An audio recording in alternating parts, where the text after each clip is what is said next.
Hello and welcome back to Blood and Ashes. This is episode 125, where we will cover the Gathering Storm chapters 41 through 44. I'm your host Mo, and I'm joined once again by my toe-raking slaying friends, Willie. That's me. And Jody. It's so goddamn humid. He's always with the complaining. I have to He's an old man. Yes. Of course. Wind is the wind. Oh my god. I'm sweating like a certain toe-raking slayer throwing lightning bolts. She should have thrown waves of humidity at them, and they would have just flown away to someplace cooler. When Jody's voice goes all soft, it's because he's leaning out towards the window, everyone. It's hotter outside than inside, Joe. Put the aircon. Close the door. No, Close the curtains. The family's still here. They're waiting for some friends to arrive, and they're going to the pool. And when they do that, I will get up and close everything and blast air. We will break for intermission while Jody sorts out his temperature. Edit a little intermission music in there. Okay. Those Australian 40-degree plus days, I have learnt my lesson. You close blinds. You just close up and put it on and just chill. Yeah. Oh, there's a breeze. Pools are also good. Yes, I have one of those. I have everything you guys have mentioned. Yes, I'm unable to avail myself of any of them at this particular moment in time. Okay. I'll record from the pool next time. Alas, you take your shirt off. That's the last thing that's there. No one wants to see that. Let's just put the aircon on. We've all seen it. It's fine. All right. All right. So, Wheel of Time, hey? Do you guys know this? You heard of this? It's a books, and it's good. I've heard it's more than just books, Philly. I heard it's a lifestyle choice. Yeah, lifestyle choice for me is always food. But it is very good. I am now in the last book. Billy is finally finished ahead Towers of of Midnight already. Yeah. He's ahead of us. I was thinking about that as well. Like now we have to, he has to be careful about spoilers. Because Martin and I remember nothing. I will not be careful of nothing. It's a fine line, isn't it? Like, as we joke on the show a lot, like, this is a full spoiler cast, so it's pretty ironic that we would ask each other to not spoil events from the next book or so. But I feel like, especially in these last three books, I've probably said this before, my memory is quite bad because these are the ones that I've only read once. Yeah. So it's very, very patchy. Willie sent through something that a character, all he did was he said he loves this character. And I was like, oh, is it this section? And that's all I remember. The connection between that name and that section, and the specifics of it, I don't remember at all. Yeah, there's a lot of that happening at the moment. I remember nothing of that. I know of which you speak. Zero memory. I don't know what you guys are talking about. Oh, man. Well, you're going to be bursting a blood vessel in your head trying to, navigate, trying to say cool things that have happened, but trying to, at the same time, navigate, should I be spoiling this right now or not? No, I am... part of the black, so you're just gonna blurt. Is like my thing. I just able to just work my brain well, Moritz and I just have to get our asses in gear and continue reading or read faster. I'm not gonna read ahead again. I did that in one of the books. I forget which one, and I read ahead too fast. So that when we were recording episodes, it was like 6 months after I'd read the text, and it was just too much. So I'm going to try and stay 10. To where we are. No, you just have to be reading in two different places. I'm reading other books as well at the same time, so I don't have time to read multiple Wheel of Time books. Confusing it is for Sophia hopping in the car with me, and the one day I'm listening to the one book, and the next day I'm back on another book. Wait, isn't this person dead? Wait, isn't that person dead? It just goes. Why is Rand in a spaceship? Don't worry. Has she read the books at all, Will? She started with The Eye of the World. And slowly scratching at it. And how is she enjoying the experience of getting snatches of now books 12 plus? Watch the show up to season 2. Started reading, and here's half of the show when I record, when she's in the background. So there's a lot of spoilers sitting with her already. There will be no surprises in the end. There'll still be some. there are so many surprises, right? And if you're not reading the characters actively, it's very difficult to hear something out of context and retain it if you can't place it in the story. So anyway, I can't remember days before, so no and yeah, we for are me. hyper focused and reading the stuff all the time and still forgetting things. So yeah, it's certainly possible. All right, let's instead of looking ahead the whole time, let's change the pace a little bit and let's look backwards in everybody's favorite section called Backwards. Time. Backwards. I win.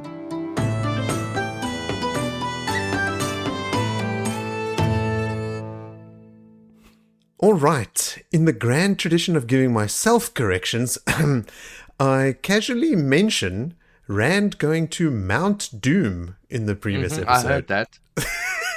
I just kept quiet and said to give you homework. Jody looks confused. It's Shale Ghul, not Mount Doom. Shale Come on Ghul, now. not Mount Doom. Same. Mount Doom as is Philly where would say. Frodo goes to make boiled eggs. Yeah, when I heard myself say it, I was like, whoa, hang on, that doesn't sound right. I mean, the mountain range is called the Mountains of Doom. It's an understandable slip. Yeah. Faux pas. Misty Mountains, Mountains of Mist, those things, like, there's a lot of overlap, let's face it. I mean, if anything, it's Jordan's fault, not yours. Thanks, Joe. Thanks. I'm off the hook. Okay. Then, Phil, I had a question for you. Did we sufficiently discuss Cadsuane? Because Scott Wilson had written in about how, Cadsuane is Aes Sedai cranked to 11. And Phil, you said, let's put a pin in it because I want to talk about Cadsuane later. And I suspect that it's when we spoke about her and Nynaeve specifically, sort of like breaking their strongest character trait, which is that stubbornness. I'm always right. Cadsuane sort of breaking herself down in front of the wise one, specifically saying, I have failed, admitting those are all out of character stuff. Okay, I just wanted to make sure because it sounded like maybe there was more to say. That was the sum total of it. Just sort of, the development of the character arcs that both these stubborn people with ranks now falling to his nature of influence. Mm-hmm. Cool. Okay, Jody wants to move on from Cadsuane, so let's do that. We were wondering if we could find a list of the chapters that Robert Jordan had fully written when Brandon took over. But as it turns out, they were not full chapters, but scenes. So in all the reference material in Brandon's blog posts and other online posts, they only refer to scenes. Now, sometimes a chapter can be just a scene, as we've seen in these recent books. Like some of these chapters are actually really, really short. Like some of them like 6, 7, 8 pages. And there's quite a few of them. So maybe those scenes had been fully written, maybe not. But okay, so I wanted to talk about how Brandon sort of approached those notes that he got. And so we know, and we've discussed on the show here before, that Brandon had never met Robert Jordan, right? He wrote an obituary for Robert Jordan, thanking him basically for all his contributions and inspiring him to be a writer and all that stuff. Harriet came across it, started reading his books and reached out to him and said, do you want to do this? And I mean, can you imagine being an aspiring fantasy writer and being asked to finish the Wheel of Time? I mean, crazy. So then Brandon and Harriet and Team Jordan, including the now famous Maria, went over the notes and stuff that Robert Jordan had left behind and addressed holes in the plot which Brandon had to fill in and arcs he had to complete. So Brandon was saying like they had full like butcher paper out with like magic markers, like sitting there like plotting it all out. Can you imagine what that drawing looked like? Eventually it would have been chaotic. So there were things that they had to cut from the books entirely, including The River of Souls, which is the short story in the Unfettered anthology where Demandred fulfills the prophecy of the wild in Shara.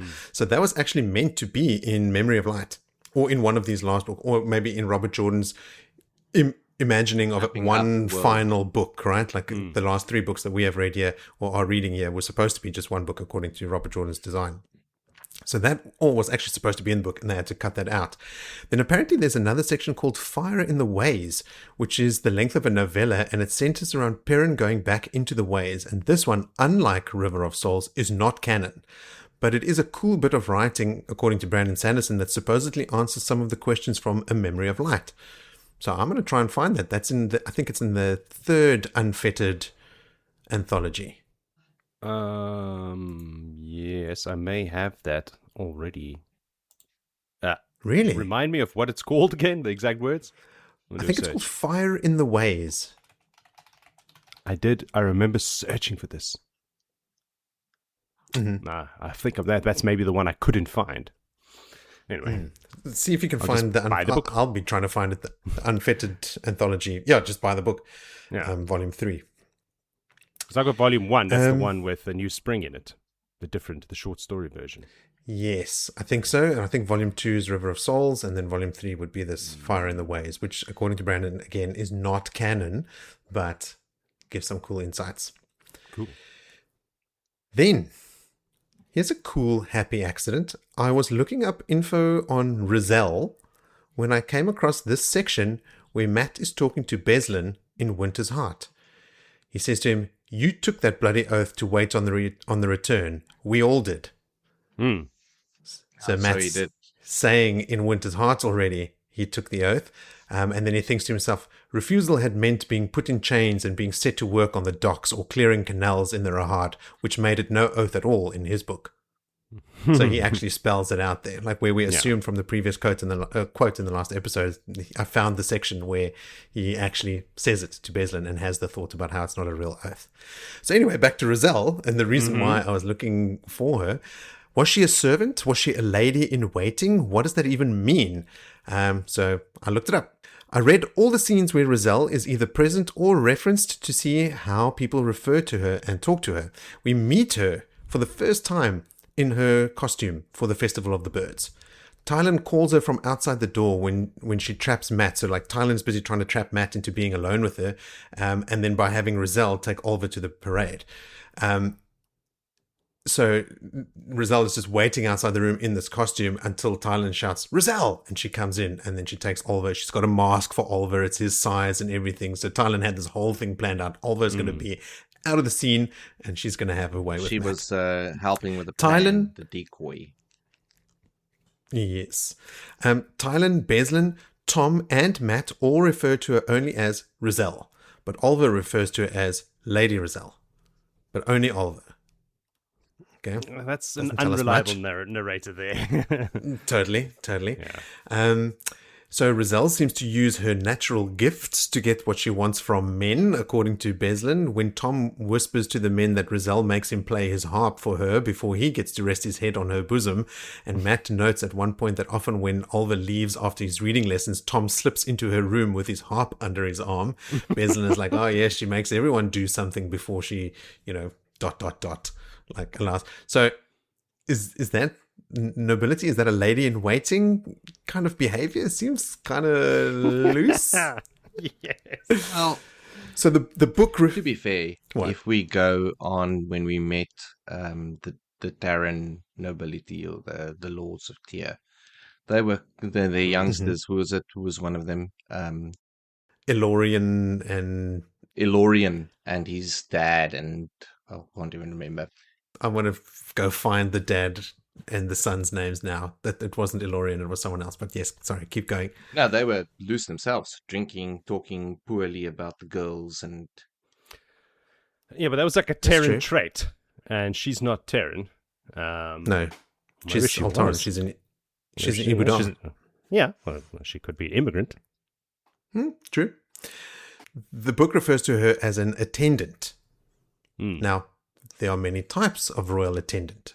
You get a page, a younger helper or youth who assists at formal events or ceremonies, an equerry, which is an officer who handles personal tasks or manages horses for royalty, a lady in waiting, which is a noblewoman appointed to accompany a queen or princess, a yeoman, a member of the ceremonial royal bodyguard or household staff, and a courtier, a general term for a person who spends time at a royal court. He just gets to hang out. You got no titles, but you can hang out with us because we like the cut of your jib. A courtier. Pretty much. And then lastly, the fandom wiki says this about how she's introduced. Quote, Tylan responds by agreeing that Oliver needs supervision and then calls in Rizal, a servant already dressed for the day. A servant? Now, that's just the fandom wiki, right? So that's nothing official, but it's interesting that someone else had also observed Rizal and then assumed that she was a servant of some kind. So it's very vague. Maybe Oliver's got the right of it. But maybe Oliver is trying to just he's a young boy, right, from a rural area. Like any older woman in a castle to him is probably a lady. Well, listen, what do you got there, Joe? I have the definitive Wheel of Time companion. Wheel of Time companion. Right. Rizal, an Altaran noblewoman with an impressive bosom. It says a whole bunch more, but I think that's all we need. It's all any of us need. Tylin gave her the task of caring for Olva and gave herself a clearer path to Matt, etc., etc., etc. Just describes her more. Okay, cool. Well, there we go. An Altaran noblewoman. That is canon. I don't have that Wheel of Time companion, Joe. I should check in with you for some of my callbacks, because all I've got is the big white book, The World of Robert Jordan's Wheel of Time. Yeah, with the epic illustrations. Art. Art I wouldn't go as far as to call it art, but yes. It's like the art from my kid's school. All right. Okay, so there we have it. Official companion, noblewoman. Yes. Moving on. Matt did not, in fact, get cozy with any of Sital Anand's 3 daughters, but a serving girl called Kyra in The Wandering Woman. So Sital Anand has three daughters and a son. It wasn't any of them that Matt got frisky with. It was that Kyra serving girl. But she probably knew of it, assumed his reputation, and was very protective of her daughters. Yes. Sital would be super aware of everything that happens under her roof, right? Like she's and outside of her roof, and in the White Tower, and roofs all over the place. Van and Luca's traveling menagerie. Yeah. Then I had half remembered something Rand had said about trusting Moiraine and how she was not like Cadsuane and the rest of the Aes Sedai trying to manipulate him. And it's from a chapter we're still going to cover in a future episode where he thinks this about Moiraine. How I wish she was still here. He had often been frustrated with her, but she, more than anyone else, had seemed to grasp just what it was he was expected to do. Which is in this book, and I think a cool little piece of bait that Brandon threw out there, considering that in the next book, they get her back. Right? It's in Towers of Midnight where she's rescued. Yeah. So, like, just reminding us, Rand really misses her. He liked Moiraine. She was the best of the Aes Sedai. If only she was still around. Nynaeve also laments the fact that Moiraine isn't around when she eventually goes, we're going to have to go to Cadsuane for help. She thinks to herself, wish Moiraine was here, which is also significant coming from Nynaeve, who hated Moraine's guts for taking them all out of Eamon's Field in the first place. Then I couldn't find a clear description of what the new spring rose dropping 3 petals means as an omen. So we had spoken about when Tuon sees off the blood knives and the fists of heaven. She says, Selucia says on her behalf that the Empress or Tuon had seen the new spring rose drop 3 petals, and it means the omen of your victory has been given, is what Selucia tells them. And we were saying, you know what that means? And we're like, yes, I guess. I think. I don't know. I know what happens. But I wanted to find out, is that maybe something Tuon was just trying to say to them? To get them, G'd up for their mission? Did she actually see it? Is there any reference to it in any of the prophecies? But there doesn't seem to be. So the only things I can go on is the fact that they don't kid around with omens, right? So I believe that Tuon believes it. She's not just blowing smoke up their ass because, they take their omens super, super seriously. I don't think it's something that Tuon would use and lie about to get them to do something, right? And she later says to Selucia that the Dragon Reborn will certainly be against them. Until now, he wasn't. Just the Seanchan were against him. And this will make a big difference. So she could be Aes Sedaiing an omen that portends to the Dragon Reborn turning against them. So saying to the Blood Knives and the Fists of Heaven that I think you're going to be successful, because maybe the omen meant that the Dragon Reborn will turn against us for this. Like, the omen maybe means that, and she extrapolates it to, it must be this event that turns him against us, so you guys are going to be successful. That is, the most loose interpretation of that I could force and still get the same outcome. Bottom line, I think she really saw 3 petals, and I think she really thinks that it's an omen that they're going to win. But you have to force an extrapolation from it, so that explains. Well, it wasn't a question about winning or losing. It was getting in there, raiding, and coming back. So they didn't go to overthrow the place. Well, her exact words are, the omen of your victory has been given. So that's what would be winning, right? Or a victory is harvesting some Marath Damane and obviously doing damage to the tower and to the dragon by extension. I think she is misinterpreting just how much Rand is relying on the White Tower. We all know that he should, but at this stage, he's got nothing to do with them. So yes, it will piss him off, but it's not specifically damaging his forces that he has at his disposal at the time. Intermission.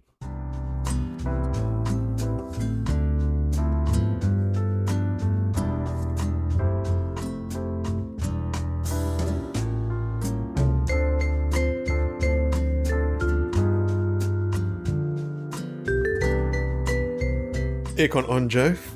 Done. Rad. Ready to continue?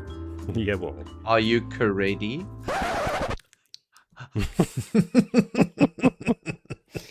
I am. Righto. We also talked about Perrin and what a badass she was, and in that conversation mentioned how she was let in on Rand being the Dragon Reborn before anyone else other than, Moiraine and Siuan. So I read that chapter from The Great Hunt again. It's called The Dragon Reborn, where it's the three Aes Sedai, not even Leanne, like Siuan's keeper has already been sent out of the room, and Rand getting the story of Tam's history and his own backstory straight from Moiraine. And there are some cool nods in there, like when Rand says that Tom Merrilin is dead after saving him and Mat from a fade, Moiraine snorts, and Rand thinks how she doesn't believe him Tom's dead, which I feel like is a little wink at their future relationship. Like, Moiraine doesn't snort, like she holds herself. It's often like in reference to Tom where she acts out of character, laughing uproariously at his jokes or snorting when someone says, like, I get the impression from reading that Rand's like, yeah, Tom died saving me and Rand. She's like, he's not dead. Don't worry about that guy. He knows how to handle himself. Also in that section, Rand ends the whole encounter after already announcing his leave with, like they say formal goodbyes and he's about to leave, and he turns to Siuan and he says to her, I will not be used, and he walks out. And that is like his mantra, right? Like that is, we're still dealing with that here. I mean, and also again cranked up to 11 now after like all this time of people trying to use him, box him in and all that sort of stuff. It's just interesting to see how far back he was already like making that clear. Listen, I understand that you think I'm the Dragon Reborn, but I will not be used. And how he's stuck to those guns the whole time. So you can see how he's always resisted that, and Cadsuane to him now represents all that manipulating and coercion, right? So like that's why he's so anti-Cadsuane. So Siuan and Moiraine and Perrin tell him he's free to go in that meeting and to do what he wishes, that they want him out in the world. So you can see why he misses Moraine's guidance, because Moiraine understood that she couldn't control him, that she had to let him be. She would educate him and teach him as much as she can, but let him be in the world and fulfill all the prophecies and stuff. So in that chapter, remember they're in Faldara, the Amyrlin and all the Aes Sedai had come there. They have that meeting in the study. She says Ingtar is going to ride with Mat and Perrin in a couple of days, and they're going to go chasing down the Horn of Valir. I'm taking Egwene and Nynaeve with us to the White Tower, so you can stay here at Faldara by yourself, or you can go with Ingtar. You can do what you want, basically. We're not going to try and do anything with you. And he ends up saying, I'm going to go with Mat and Perrin. And the women had known that that is exactly what would happen. So they have somewhat coerced him, but at least the way that they presented it to him was like, do what you want. Just knowing him and knowing what he will do. But you can see again, like why the Moiraine connection to him is different to the Cadsuane one, where Cadsuane is very much trying to like, she's like reprimanding him and spanking him, like not treating him with any kind of respect. Well, also bear in mind that Moiraine is Kyrenian and she knows how to play the game of houses. Aes Sedai, the Aes Sedai Kyrenian. Aes Sedai Kyrenian noble and like in line for the throne, like brought up, steeped in Aes Sedai and does it without even thinking.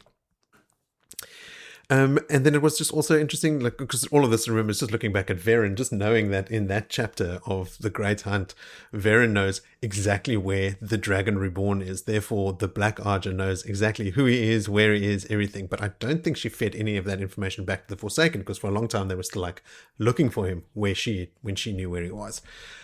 So just Perrin showing her true allegiance, her pro double agent skills.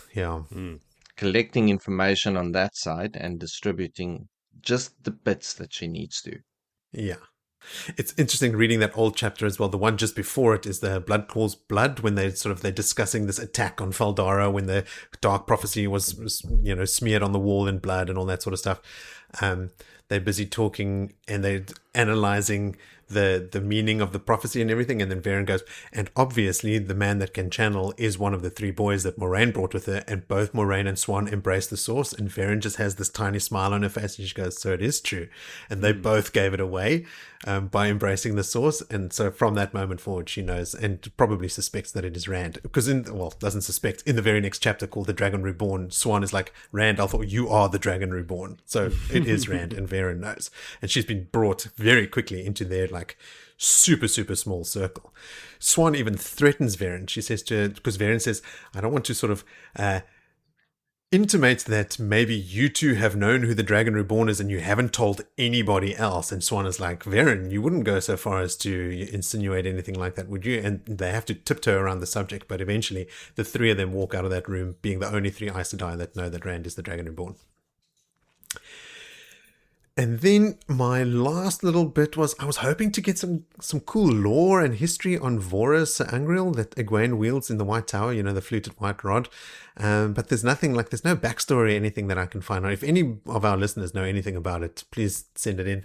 I mean, obviously with Kalandor, we know its story Kalandor is mentioned in the Striker Child Ghoul.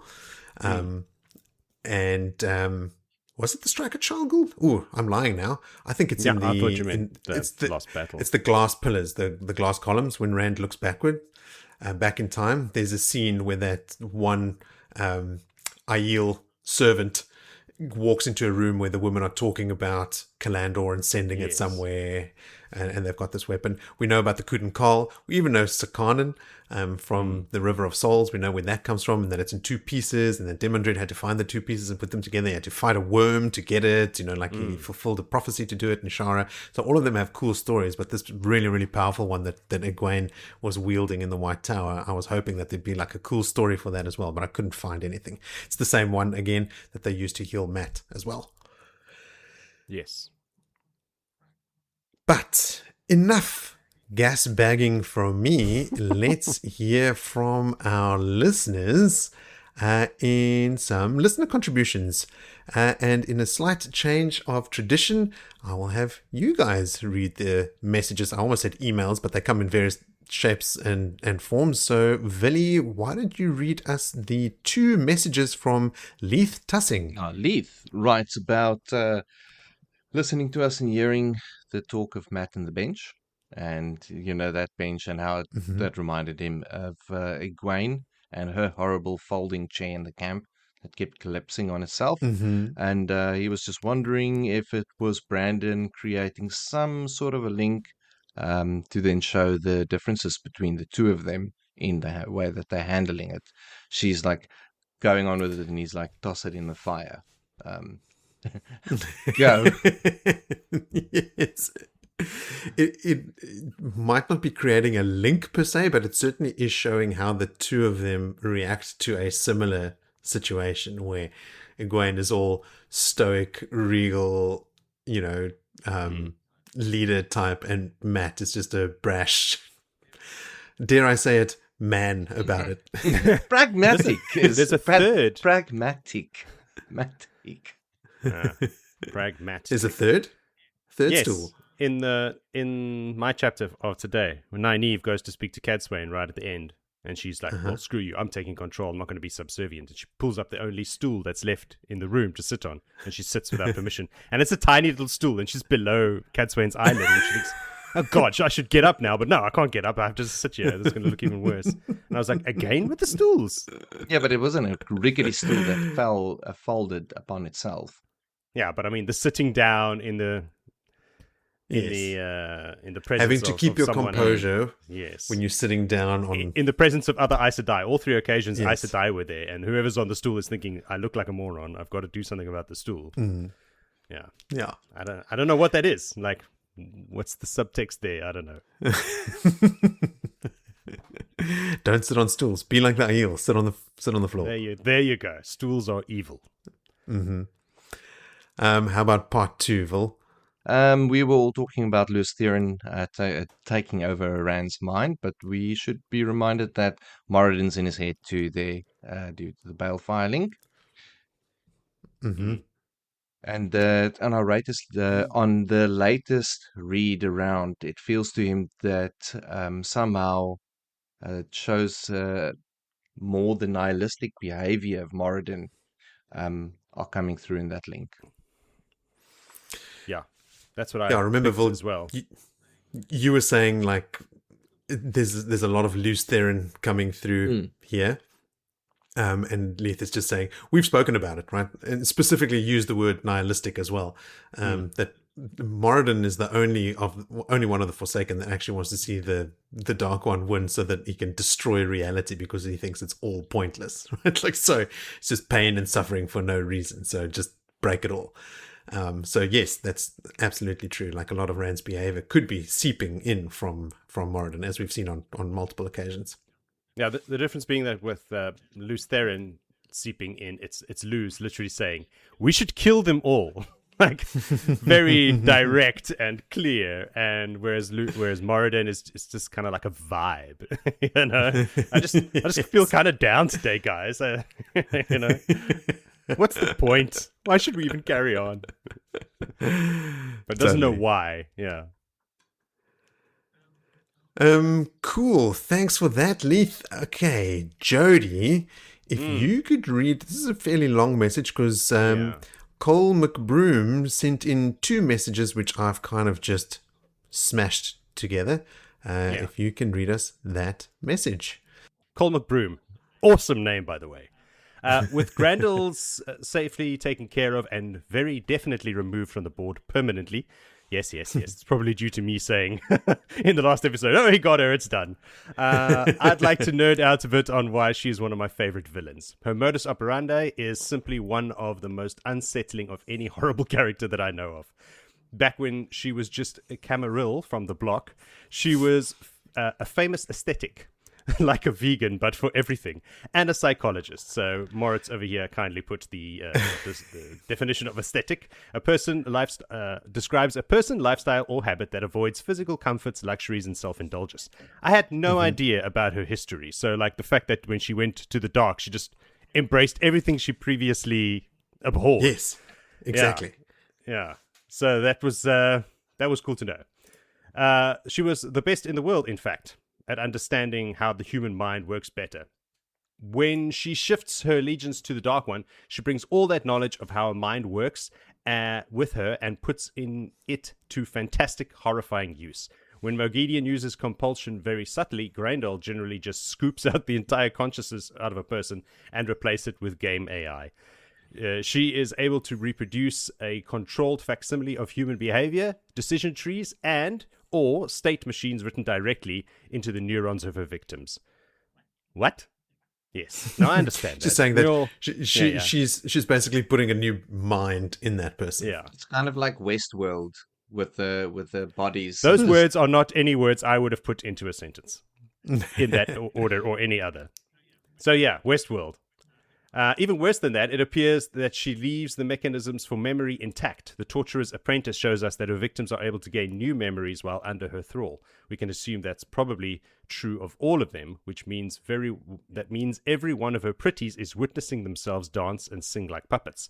They are witnessing themselves behaving in ways contrary to their character, and entirely powerless to prevent it. I will pause here and say, where is this coming from? The evidence for this, just from that Curb remembered Natrin's Barrow? Yes, but he only said it was Natrin's Barrow and then he died.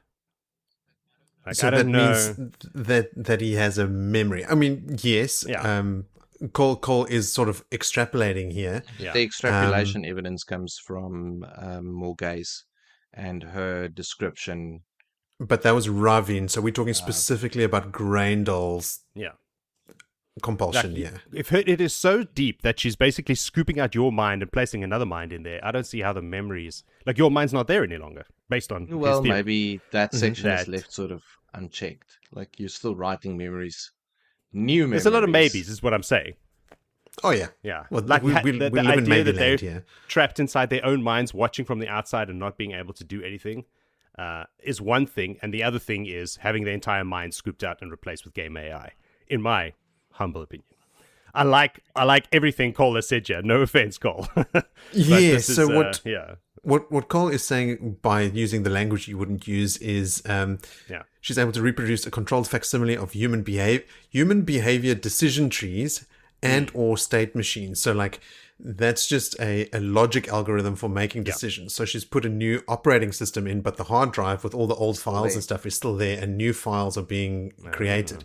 I think what you're saying, Joe, is that new AI decision tree facsimile of a human mind doesn't look at those memories and observe the behaviors and, realize how they're acting out of character necessarily. We're getting deep into the weeds here, but I mean, we live in the weeds. Even with your new computer analogy there, Moritz, I don't think that AI is accessing the hard drive.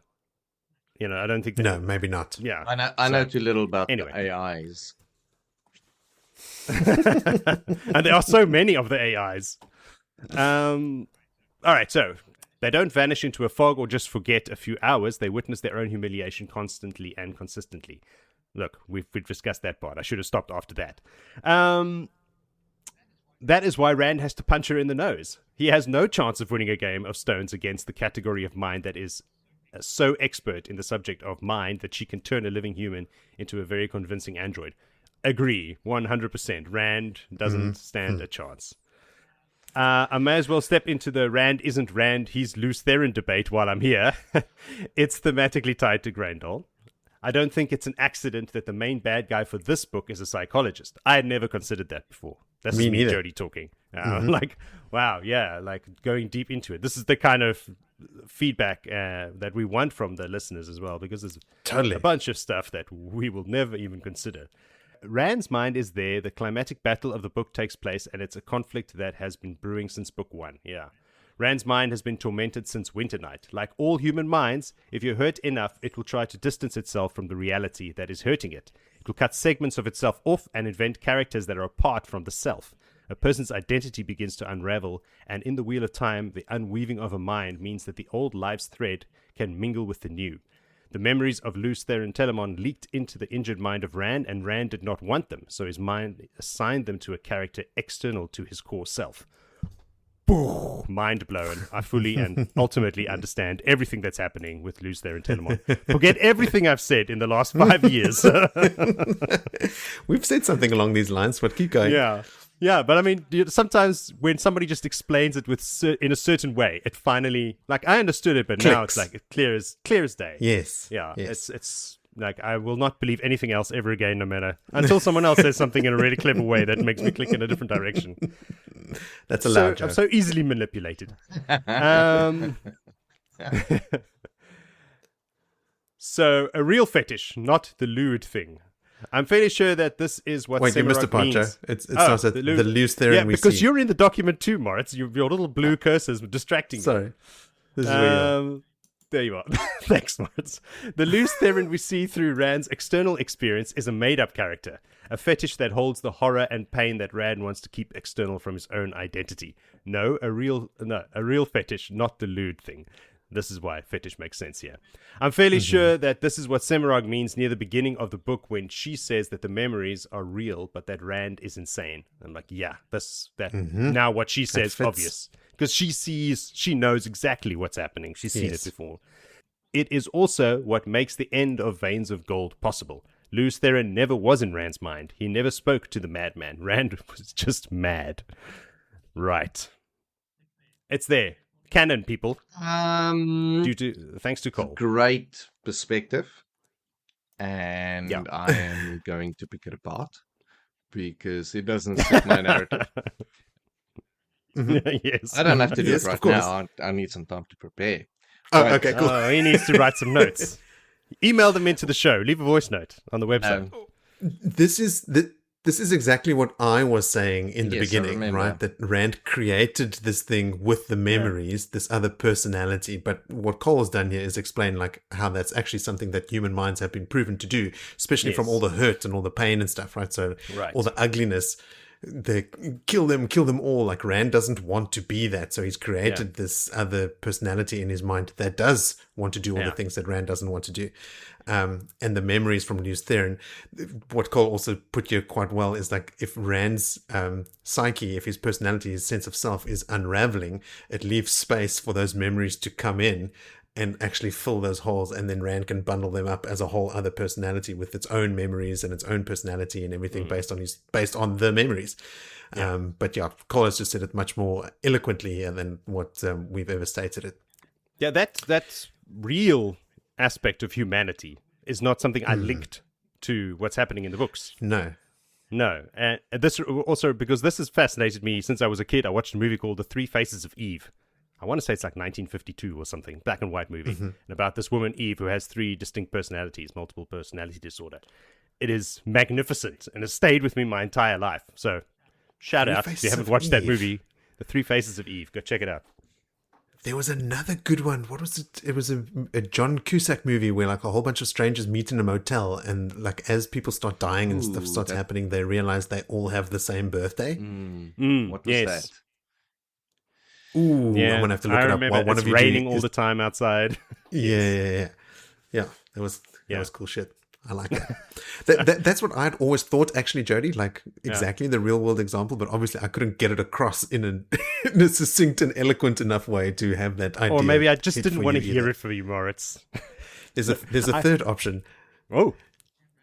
You heard it and thought it and have since forgotten that is what you thought. The third and most likely cause.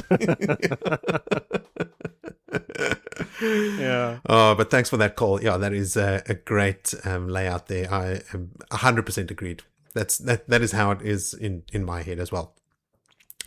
Then moving on, Willie, can you take this Spotify comment from Stephen Kozakiewicz? I think I've tried to pronounce that before in the past and probably did an even worse job. Kozakiewicz. I can very much go through this quick recap there. Wheel of Time T-shirt. Is that competition or concepts? I'm not sure. Yes. Competition. This was a comment on the last episode where we spoke about Gavin and what a spoiled brat is and how lame they are compared to Galad. Here we go. Yeah. Spoiled little rats. Absolutely me. My wants, my needs. I was raised in a palace. My mommy is the queen. I want what I want and wah. I believe it's wah. But yes. That's the correct pronunciation. It's spelled wah. One of those I actually super do want on a t-shirt, and it's just my wants, my needs. I think we've got to keep the wah at the end. That's really the cherry on the cake. I know exactly what image we could have on the shirt with one of these statements. Elaine being hoisted up a tower in a 4-poster bed. Hoisted up a tower? He's read ahead. He's discussing things we don't know. Okay, he's being that guy. Okay. All right. Thanks for that, Stephen. Joe, why don't you take the next one from Mr. Dependable, Ian Yellen? I wanted to call him Mr. Dependable. Stole it. Okay, you go. It's too late now. So, a line of pedantry aimed at the book. Pedantry, you say? Last episode, the book mentioned that Siuan was one of the maidens with Rand at Natram's Barrow, and you guys commented on how it was nice to see her again. So it turns out there is an error in the first printing of Gathering Storm that named Siuan as one of the maidens with Rand. This was changed in later printings because she is in fact with Perrin and was involved in the Battle of Meldon. But of course, since none of us remembered that. Did you guys have that in your books? Because when I said it last time in my notes, I said, oh yay, Siuan. You guys were like, eh. Yeah, I did not remember reading her. Because you probably got a first didn't. edition? Oh, fancy. I must do. What? Look, I saw this. Obviously, I looked at these emails in advance, but I could not find the chapter that she's mentioned. If you had put me a little chapter reference there. Well, Natran's Barrow. It's when they go to Natran's Barrow, and he takes 20 maidens with him, and they go scout, and they come back. And that's chapter, is it called Natran's Barrow? Bright Lights. I think it's called... I think, or something like that. That dude. You have to put a pin in it and come back. But no, I don't recall seeing Sulin's name. I suspect you won't find it. Probably why. Especially if you're reading an ebook. Yeah, new ebooks are probably going to be the latest ones. Yeah. Next, I think the rumor of Rand killing more gays was more, I suppose, widespread than one disreputable guy that we know told Gawain. So while Gawain is a complete schmuck and toolbag, he believed something that a lot of people believed. I don't care. Due to what you just called him previously, a schmuck and a toolbag. Yes. I didn't believe it. No. Finally, I think the Sea Folk are the last prepared to fight the Seanchan, and unfortunately the easiest to be in conflict with. While the Aes Sedai learned to use some weapon-like weaves to fight Shadowspawn or to defend themselves, the Sea Folk would never have been in that position. The only thing on the sea that they might have fought would have been pirates or other seafaring nations, and if they had channeled or would have gotten back to the tower, and their game would have been up. So essentially, their channeling combat skills were probably completely atrophied from lack of use and hiding from the tower. Yeah, it's pretty much in line with what we were saying. Who's we? We were talking about the Sea Folk and like whether they stood up against the Seanchan or not. That was my thing. Like, surely they would fight back, and they have like these epic weaves. I'm just what I thought of now in reading this email in preparation was, again, unsurprisingly, heroes of might and magic. So you could, I think, like the Seanchan are like chaos magic, maybe death magic. You know, maybe not death magic, chaos magic, fireballs, attack, kill, and the Sea Folk are like nature magic. That's not. I mean, it's summoning and calling down lightning and stuff like that. It's still effective. You can play both castles and still win the game. They're both effective magic systems, so I don't think that the Sea Folk would be that inept at fighting the Seanchan. But having witnessed what happened in the White Tower now, and the Green Arger being totally unprepared and overwhelmed, that wow, I could see that they put up. I would imagine that the Sea Folk put up a fight, but were just unmatched. And not because of who they are, just because of who the Seanchan are. Yeah, and that's probably more the point, right? Like, the Damane are purpose-built. They are trained to be weapons of destruction. Like, that is their whole thing. And I'm sure of it. I won't go do a callback or anything, but I'm sure Egwene or some of the Seanchan have spoken about, like, when they... Oh, sorry, not the Seanchan... the Sea Folk have always tried to escape when encountering Seanchan because of like the Damane that they have on the boats. They probably have more Damane on a boat than they have windfinders on it, because I mean some of the windfinders, or the ships only have one windfinder, right? One channeler. But what he was saying there as well, like if they did fight using weaves a lot, that the news would spread back to the White Tower. It's not something I had considered, because my thought was they kept this hidden from the White Tower for so long, and they're like, oh, obviously because they weren't using it where anyone could see it. I don't know. Yeah, it's a tough one. I don't want to defend the Sea Folk too much. No. Next I'll be liking Cadsuane, and then where do we go from there, guys? All right. Well, thanks, Ian, and that brings to a close our listener contribution. So only one more piece of admin left before we get into the good stuff, and that is to cover what happened previously on Blood and Ashes. Verin sits down with Matt and tells him how his strong Taverin pool forced her to meet him here. Matt asks about Rand, and Verin says, yeah, he's a bit mad, but he did cleanse Sardine. She also tells Matt that the Forsaken have ordered Matt and Perrin be killed and that he's in great danger. She offers him a deal. She will move him and the band directly to Caemlyn, but after 10 days he must read a letter she gives him and follow the instructions. In typical Matt fashion, he refuses and they compromise. He will wait 30 days, then read the letter and choose whether or not to follow. He would have been traveling and doing some things around Caemlyn for that long anyway, so it's not a net loss in time for him. Meanwhile, Tuon and Selucia see off the Blood Knives and the Fists of Heaven as they embark on their mission to assault the White Tower. Tuon knows that this will turn the Dragon Reborn directly against them. Meanwhile, Min sees a new vision around Rand of Dragonmount with a tiny prick of light coming from the clouds. Rand, meanwhile, prepares to take out Grendel. He summons 20 maidens, Nynaeve and Ramshalan, of all people, and when Min says she wants to go, Rand doesn't argue at all, not like he used to. They travel via gateway to a short distance from Natrin's Barrow. The fortress Curb said Grendel is hiding. moving in. Rand sends Ramshalan to treat with whoever rules there, expecting Grandal to use compulsion on him. When he returns much later, Rand has Nynaeve check him, and sure enough, compulsion.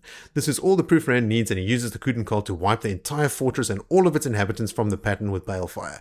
Min feels the immediate bale scream that results from such a huge blow to the pattern itself. He asks Nynaeve to check Ramshalan, and sure enough, the compulsion is gone. The balefire successfully killed the person that placed the compulsion on him, and Rand assumes it's Grendel, and the job is done. He returns via gateway, but stops Ramshalan before he can come with them, tells him that he knows that Ramshalan told people he could manipulate Rand, and tells him to head off toward the nearest town, and then closes the gate behind him. When they get back, Min and Nynaeve discuss what just happened and are super worried. They realize they need to see what Cadsuane is up to and see if she has a plan for Rand.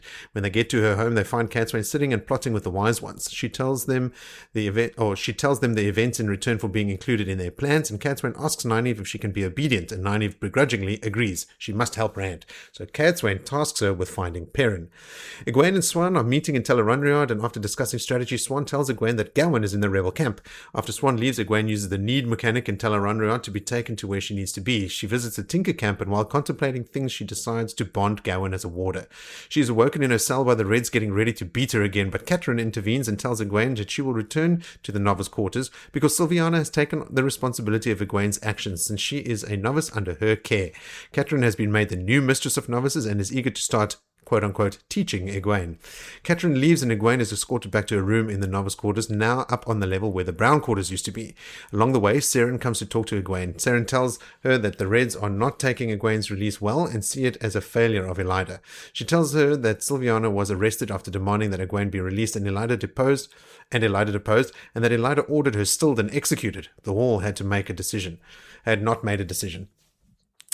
Egwene says they must prevent it, but Seren argues that if it happens, the Red Arger will crumble. Egwene tells her they can't afford to lose the Arger, and certainly can't afford to lose a woman of Sylviana's caliber, so Seren should rally support to stop it. Seren is shocked and asks Egwene if she thinks that she's in control. Egwene replies by asking Seren if she wants to be, to which Seren says no, and agrees to do things Egwene's way anyway.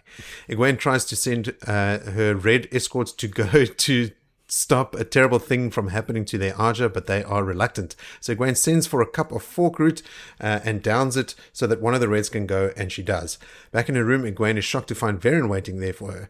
When Verin purposely tells Egwene a lie, Egwene knows she is Black Arger. Verin explains how drinking a poison allows her to spill the beans on the Black Arger. She tells Egwene what she has learned and hands over her meticulous notes on the Black Arger along with a code book to decipher Verin's coded notes, as well as a huge list of known Black Arger sisters, all hidden with a terangrial that turns the books invisible. Egwene is stunned and impressed by Verin's work. As the poison starts to take effect, Egwene thanks Verin and tells her soul is made of pure light, and that is how Verin passes away with a smile on her face. Egwene makes Verin look like she's sleeping in her bed, and when Nicola comes to deliver food for Verin, Egwene eats it and finds a message telling her to wait. Medani comes later, and Egwene tells her that what Verin had shared and asks Medani to help dispose of Verin's body. Egwene instructs Medani to have Alviarin taken into custody and tested with the Oath Rod. After Medani leaves with Verin's corpse, Egwene goes to Tel'aran'rhiod and tells Siuan that Shirem and Moria are Black Arger and need to be watched. She's pulled from Tel'aran'rhiod by Nicola, waking her in the real world. The White Tower is under attack.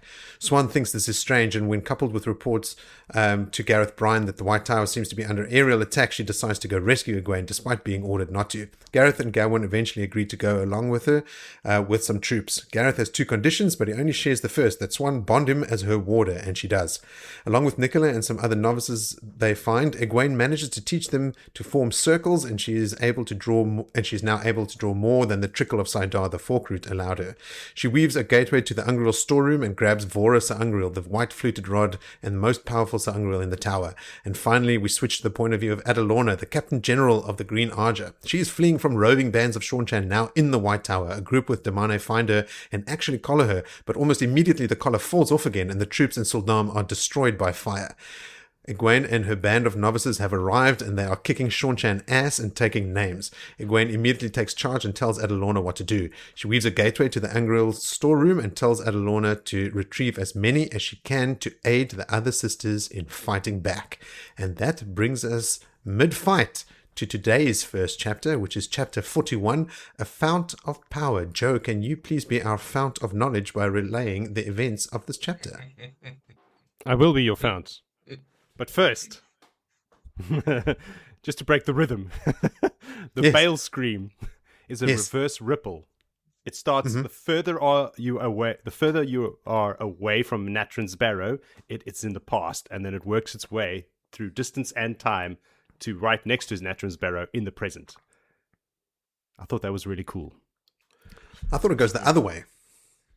No, because what's her name? Fail and Perrin and them Fail experienced feels it.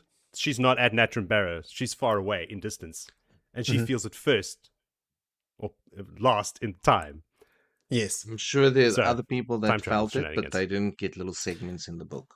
Yeah, exactly. That's just that section. What I read, Joe, is that it doesn't converge on Natrin's Barrow. It emanates from Natrin's Barrow, but the further it moves away, the further it moves back in time. Like, when you shoot someone with balefire, the more you use, the further back in the pattern it erases them. So that's the only difference in my interpretation of it that you have, is that it doesn't move towards Natrin's Barrow, because this is where the time element makes it weird. Yes. But I thought it emanates from Natrin's Barrow. That would be the natural thing to think. That's where it starts. But I think it happens the other way. Because it goes time backwards. And it goes inwards. inwards. It goes backwards in time. Backwards in time, but in distance as well. Anyway. It starts... I didn't expect an argument on this. I agree with you, time Jody. shenanigans. I like yours way better. It makes way more sense. All right, then. Well, let's continue discussing it then. Chapter 41, A Fount of Power, by your resident fount of knowledge. Siuan, Gawain, Brian, and his men arrive at the drain under the walls of Tar Valon. We're with them now from the outside. All the while, the attack rages above, and the tower burns. It's like a giant candle in the night. They steer their small boats into a tunnel up to a stone dock and tie up their boats.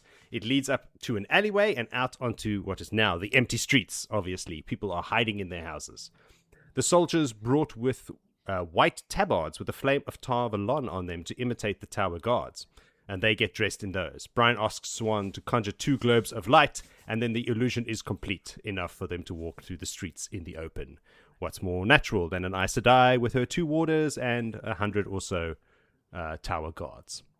They reach the tower grounds, where they can, for the first time, see the extent of the damage up close. Red flames, thick smoke, the ground littered with dead and wounded. They can also see a gash in the wall on the 22nd floor, where Egwene is chucking lightning and fireballs. Of course, they don't know it's her yet. The plan is to find Egwene, and they assume she'd still be in the basement dungeons, and so that's where they want to start. That's where Siuan had her last conversation with her, in Tel'aran'rhiod. We hop over to Siuan, on the ground floor, where she has taken command and set up a base of operations. There are tables with maps and documents, and the tower guard are there, and there's more Aes Sedai with their warders. Moradri, a green sister, approaches with a report for Siuan. She found 47 sisters on the ground floor, fighting in small groups. She told them about the forward operating base, and she marks all the groups that she found on the maps that are on the tables. She wasn't able to find Elida or any greens, not they'd be any use than the rest of them. Captain Chubane arrives, looking worse for wear. He's got a limp. He is injured and is ordered to get healing. He quietly reports that he and his men are useless in this fight. With the Damane, they can't get close enough before being ripped to pieces by their channeling. They need to change tactics, so she tells them to switch to bows and keep their distance. Good tactic. But priority number 1 is setting up this command center and organizing themselves. She orders Chubane to send runners to the yellow and brown groups, Moradri marked on the maps, and send them to the other groups to act as healers. Just a funny, again, the tower is under attack, and these 47 Aes Sedai are spread out over the tower, but in their Ajas. They're fighting still along Aja lines. Like, Jesus, how long is it going to take you? Anyway, before Siuan can finish her orders, she's interrupted by 4 Reds barging in. I mean, do Reds enter a room any other way? No. Cadsuane is one of them, and she immediately tries to take command and go on the offensive. Siuan is not taking her Black Aja bullshit right now, although she doesn't know she's Black Aja yet. You will not take command, and we will not go on the defensive, bitch. Now it's Siuan's turn to interrupt. Egwene was right. Therefore, she was right about the Seanchan capturing women who can channel and using them as weapons. They brought no ground troops to this, so this is a raid intended to seize as many women as possible. Also, sharp as attack. They need to unify, form a front, and hold their ground, not send out free meat to the Seanchan. A loud boom sounds, but the tower does not shake. meaning it came from within the tower towards the Seanchan. Someone is fighting back. Then more booms, red and yellow light reflecting off the smoke, Rakan screaming in pain. A bunch of soldiers arrive with news of a second organized command center having formed on the 22nd floor. An effective one, as the Seanchan are taking troops from other areas to go deal with it. At first they think the Brown Aja quarters? No, wait, that's now the novice quarters. Realization dawns on Siuan, and she thinks Egwene. So we pop upstairs to Egwene, still standing on the rubble and at the gaping hole in the side of the tower, blasting Seanchan out of the air, her anger cold and distilled, the anger of justice, the wrath of the Amyrlin. Rakan are falling from the skies like flies. She's taken out at least a dozen by now. She can see their reinforcements coming for her as well. They've broken off all other attacks and are focusing on her now. They are throwing shields at her, while the archers are on the backs of the Rakan are throwing arrows at her, but she is just a fount of power. With the fluted rod, Sa'angreal, and the circle of novices and accepted, she is unstoppable. Only a full circle of 13 could have stopped her, but the Seanchan don't use circles because the Adam prevent it. That's tough shit for you guys. Mm-hmm. She had not been able to stop all the Rakan, of course. Some had escaped. It was inevitable. But she'd make them pay. This raid would cost them dearly. Back down to Brian, and as he loses his sword while ducking and rolling under a burning Rakan falling out of the sky and crashing into the ground. He comes up to his feet, drawing his dagger ready for any attack. This dude. That scene. So epic. They are fighting a group of Seanchan soldiers with no damane, luckily, and are having a hard time of it, even though they outnumber them 2-1. These Seanchan are very good fighters. And it's also kind of difficult because there are Rakan above them, dropping stones and fireballs on them while they fight the Seanchan. So he spots his sword near Gawain, who is fighting 2 Seanchan at once. A foolish boy who... Oh, wait, he just killed them both with Lotus closes its blossom. He flicks the blood off the blade, sheathes it, kicks up Brian's sword, and snatches it out of the air, moving into guard position. It's like, okay, dude, you are a little bit cool. I'll give you that. When he shuts up and he just gets a blade in his hand, okay. Yeah. Don't think or speak. Just fight. Yes. So, Brian joins Gawain, who draws his attention up. With his looking glass, Brian can see a woman in white, dominating. And further up on that flat circular roof, Rakan, picking up captives and flying off. They both agree that this ground floor fight is a distraction, and they need to get up there where the action is. Brian turns to get Swan and head up, but she's disappeared. Of course. While he's organizing his troops, Swan returns with a novice in tow. Swan went to gather intel, and this novice, Hashala, gives them the breakdown of what happened to Egwene. We already know all of this. So they think that she's useless due to the fork-root, so the plan is to go up and rescue her. Now she's obviously needs rescuing. Hashala tells them she's loyal to the real Amyrlin, and she's coming with. One of Brian's commanders, Vestus, arrives with casualty reports. A dozen of his men died, some have injuries, but there are a bunch of casualties. But 3 are so badly wounded that he has to leave them to die. They won't get help in time. Swan feels his hurt through the bond and offers to heal them. While she's kneeling beside the soldiers doing her business, Brian is with her scanning the surroundings when he sees a shadow move near a tree. He moves without thought. Years of training, battlefield reflexes, and this new water bond all kicking in at once. His sword already out, right over Swan's shoulder and through the blood knife's throat in an instant. The move is called Black Lance's Last Strike. You draw and strike into the neck in one fluid motion. You succeed on the first attempt or you die. Amazing. So Love good. it. Old man Brian. The man grabs Brian's forearm in his death throes with one hand and then at the blade in his throat with the other hand and dies with the words Marath Damane on his lips, sliding backwards off Brian's sword. Swan realizes that he just saved her life and that Min's viewing just came true. Stay near Brian or die. And then she remembers, oh no, wait, it was you two need to stay together or both of you dies. Mm-hmm. So she does a quick delve. She grabs Brian and delves him, and sure as shit, he's been poisoned. She heals him and then shows him the small black pin stuck into his arm where the blood knife had grabbed him. She tells him to thank Min the next time he sees her, and they move on to the tower to head up and rescue useless Egwene. So we head up to Egwene, who is lying on the rubble resting. The Seanchan have retreated, the tower is safe, the battle is over. She can see the fires winking out as the other Aes Sedai take back the tower and put them out. She's released the novices and sent them to bed. She also wants to get up and go, help the other Aes Sedai, but she's so exhausted that she can't even lift her head. Of her group, only 3 novices and 1 Aes Sedai were dead. They had gathered, I like how she uses gathered and not captured, 10 damane and killed dozens of soldiers. Not to forget the dozens of Taurochen and Rachen and the troops that were on them at the time, but she's not doing maths right now. The tower is broken physically as well as spiritually now. And now is the time for a strong leader. This is what Egwene has been working towards. Now is the time for her to take command. But she barely notices when she is picked up by Gawain. Ugh. Her eyes flutter open and she thinks that this is a pleasant dream. But then she hears Siuan's voice and then Brian's. And she wants to tell them to let her go, not to take her away from the tower, but she is too exhausted to even speak. She hears Siuan exclaim in surprise as she finds the fluted Sa'angreal and feels the channeling as Siuan uses it to open a gateway to get them out of there. She's still protesting in her mind as they carry her through the gateway and back to the rebel camp. On the ground floor in the command center, Siuan can finally sit down. The room is now more of a triage center with wounded everywhere and Aes Sedai healing them. Over 21 Aes Sedai were found dead so far, with more reports coming in. No one has seen Elaida. One of the reports is about Egwene's group. Turns out she took down over 30 Rachen and Taurochen on top of everything else. Jubane approaches with an accepted. Mare is her name, and she had been attending Elaida when an explosion knocked her out and buried her under the rubble. There was nothing she could do. We join Elaida as she wakes up on the back of a Taurochen. Oh, Jesus. Confused as to why her bed is undulating under her and who left the window open to let in this cold wind. She's going to beat the woman who... Wait. Her senses return and she reaches for the source, only to feel a sharp pain. Her hand reaches for the collar around her throat, and a voice tells her that she'll be forgiven for that little mistake. She's been Marath Damane for so long that bad habits are expected.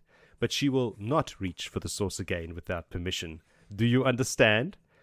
She does not understand, and yells to be released, but the pain returns tenfold, enough to make her vomit over the side of the Rachen. Her Suldam tells her that she will learn. From now on, her name is Sufa, and Sufa will be a good damane. Elaida screams again, and this time she does not stop when the pain comes. She just keeps screaming into the uncaring night. Ha ha ha ha! Laugh, everyone. I'm stoked I found that Monty Python gif for our chat. And there was much rejoicing. Yay, there's always much rejoicing. And then they ate Robin's minstrels. And again there was much rejoicing. Yay. And then there was a sidetrack. No, we're back. Alrighty. Vil, anything you want to call out from what is a pretty action-packed chapter? I don't want to harp too much on the action, but more on the love story that I knew Jody was going to completely just gloss over with like a little black brush. Lavish mubby. Yes. Siuan I'm a man. And Bryn finally, Warders, yes, bonded. The feelings, the overwhelming compassion and love and yada yada. So nice to see. We spoke about that last time. The bonding was in the last episode. I did speak about during that. Oh, biscuits. Been watching your Bluey, language. Have we? I love it is referenced a lot, like the whole time. Brian. Their feelings, their connections. Yeah. And I remember stuff that I never mentioned. For example, when he tells her about the second thing, I'll please Willie and give him another tidbit. When she tells him, what's the second thing? And he goes, oh, don't worry, I'll tell you about that later. And then she thinks that maybe it's something sexual. And he realizes that she thinks it's something sexual, so he laughs at her. So she thinks that, oh, like, maybe it's something dirty. And he's like, haha, you want it to be something dirty, don't you? So, yes. Yeah, huzzah, got you. There you go. I never mentioned that last time. Yeah. Yeah, because it's all still fresh. I mean, we picked up right where we left off here last time. Yeah. And yeah, that bonding is. Yeah, I mean, it was on the one side of the river. That was last week. Then they got on the boats and they arrived at the. It was right, sort of all into this one cutscene from one perspective to another. And then the blood knife. Very, very lucky to have picked that one up. just in time. Mm-hmm. Well, that's not luck. That's, like I said, those 3 things and that new border wand. Border wand. It's magic on the brain. Border wand. The border wand. I'm sure. Never mind. The water bond. The water bond. Yes. Kicking in now. This is him. Like, he wouldn't have been able to see that or move as quick without it. Yes. Like, or maybe he would have seen it, but not had the physical capability. Yeah, it was the years of battle training, the water bond. There was another thing that he mentioned, like just the fact that he was already on There was the lookout. Battlefield reflexes and the years of training and the water bond. It was those 3 things, yeah. And men's viewing, thank God. Yeah. And at which the end got of it, Swan he goes, to dwell him. Exactly. And then afterwards he was like, but because of, I mean, if I hadn't been here in the first place, it wouldn't have been necessary for us to be saved like this. And she's like, don't question it. Don't think about time travel shenanigans or prophecy shenanigans. Yeah, don't mess with this grateful. Nice moment. It's like the Matrix, you know. Would you still have broken it if I hadn't said anything, you know? It's cool how Swan is sort of surprised when she sees Vorus so hungry. She's like, what's this doing here? But then grabs it, like, sweet, I can make a gateway. She's so stoked. She casts Town Portal for our dear Hadrians out there. Yes. That was cool. Anything else, Phil? Not much. Nah. The Gavin does pick up a very critical part in that blade that got with the and passes it to Gareth. But he holds on to it later on, and it is very important later. Trying so hard. Thanks, trying Willie. hard. I mean, he's doing very well because I think I know what he's alluding to. It is also cool how Gareth watches Gavin fight, and then he's like, "Oh shit! I've never actually seen someone use that maneuver to kill 2 people in the same move." You know, so even Gareth, who has been a blade master for a long time, is like, "Shit, this kid is good. Honestly, he's real good." Don't take anything away from Gavin with a sword. It is his saving grace as a character, his abilities. Billy, have you read the scene with the blood knives yet? Well past it. It's insane. It's very cool, hey. It's I think my defense of Gavin thus far has been mostly based on the cool shit he does in that scene. Yeah, like, well, again, we've spoken so much about like the writing style done on purpose to make us hate somebody, only to, you know, so that they are redeemed later. And obviously, it's almost as if they're toying with your emotions. You know, it's like they've planned it. Subverting expectations. That's Brandon's bread and butter. Well, I don't know if it's subverting expectations. I think it's, you know, cause and effect. They're building you up so that later on you can love it. I don't think it's a subversion. That's a term that's often used in storytelling to set someone up as something, and then to subvert your expectation is to show them to be something other than this thing that they've been built up this whole time. What's his name? Luke Skywalker throwing the lightsaber over his shoulder. Yeah. The second movie, the new ones. Yeah. That's subverting expectations. Makes people throw shit at the cinema screen. Subvert it. I think maybe you're attaching too much of a negative connotation to subverting, like it's a letdown. Yes. It's maybe because of modern times. Yes. The result of it has been that. It's not a shortcoming based on the expectations. It is purposefully having a character behave contrary to how you've been trained to expect them to behave for a dramatic effect. Okay. No, I get what you're saying. Hold for a dramatic pause. A pregnant pause. Okay. I think we've squeezed everything out of chapter 41. Should we move on to chapter 42? Yes, let's do it. It sucks. Can we just talk more about how Egwene is kicking ass instead of chapter 42 called Before the Stone of Tear? Vil, can you please give us a summary before I shed a tear? Yes, go for it. I'll hold back on the summary and I'll watch you cry like a little girl. Wah. Okay, I'm Gavin. we Wah. are at the Stone of Tear, but not quite yet. We're going to get there, and we're on the point of view of Luz and Rand. because both of them have got an equal amount to say in this chapter. And they're having an argument at this moment, all happening obviously in Rand's head, but the people around him can see arguments are being had with himself.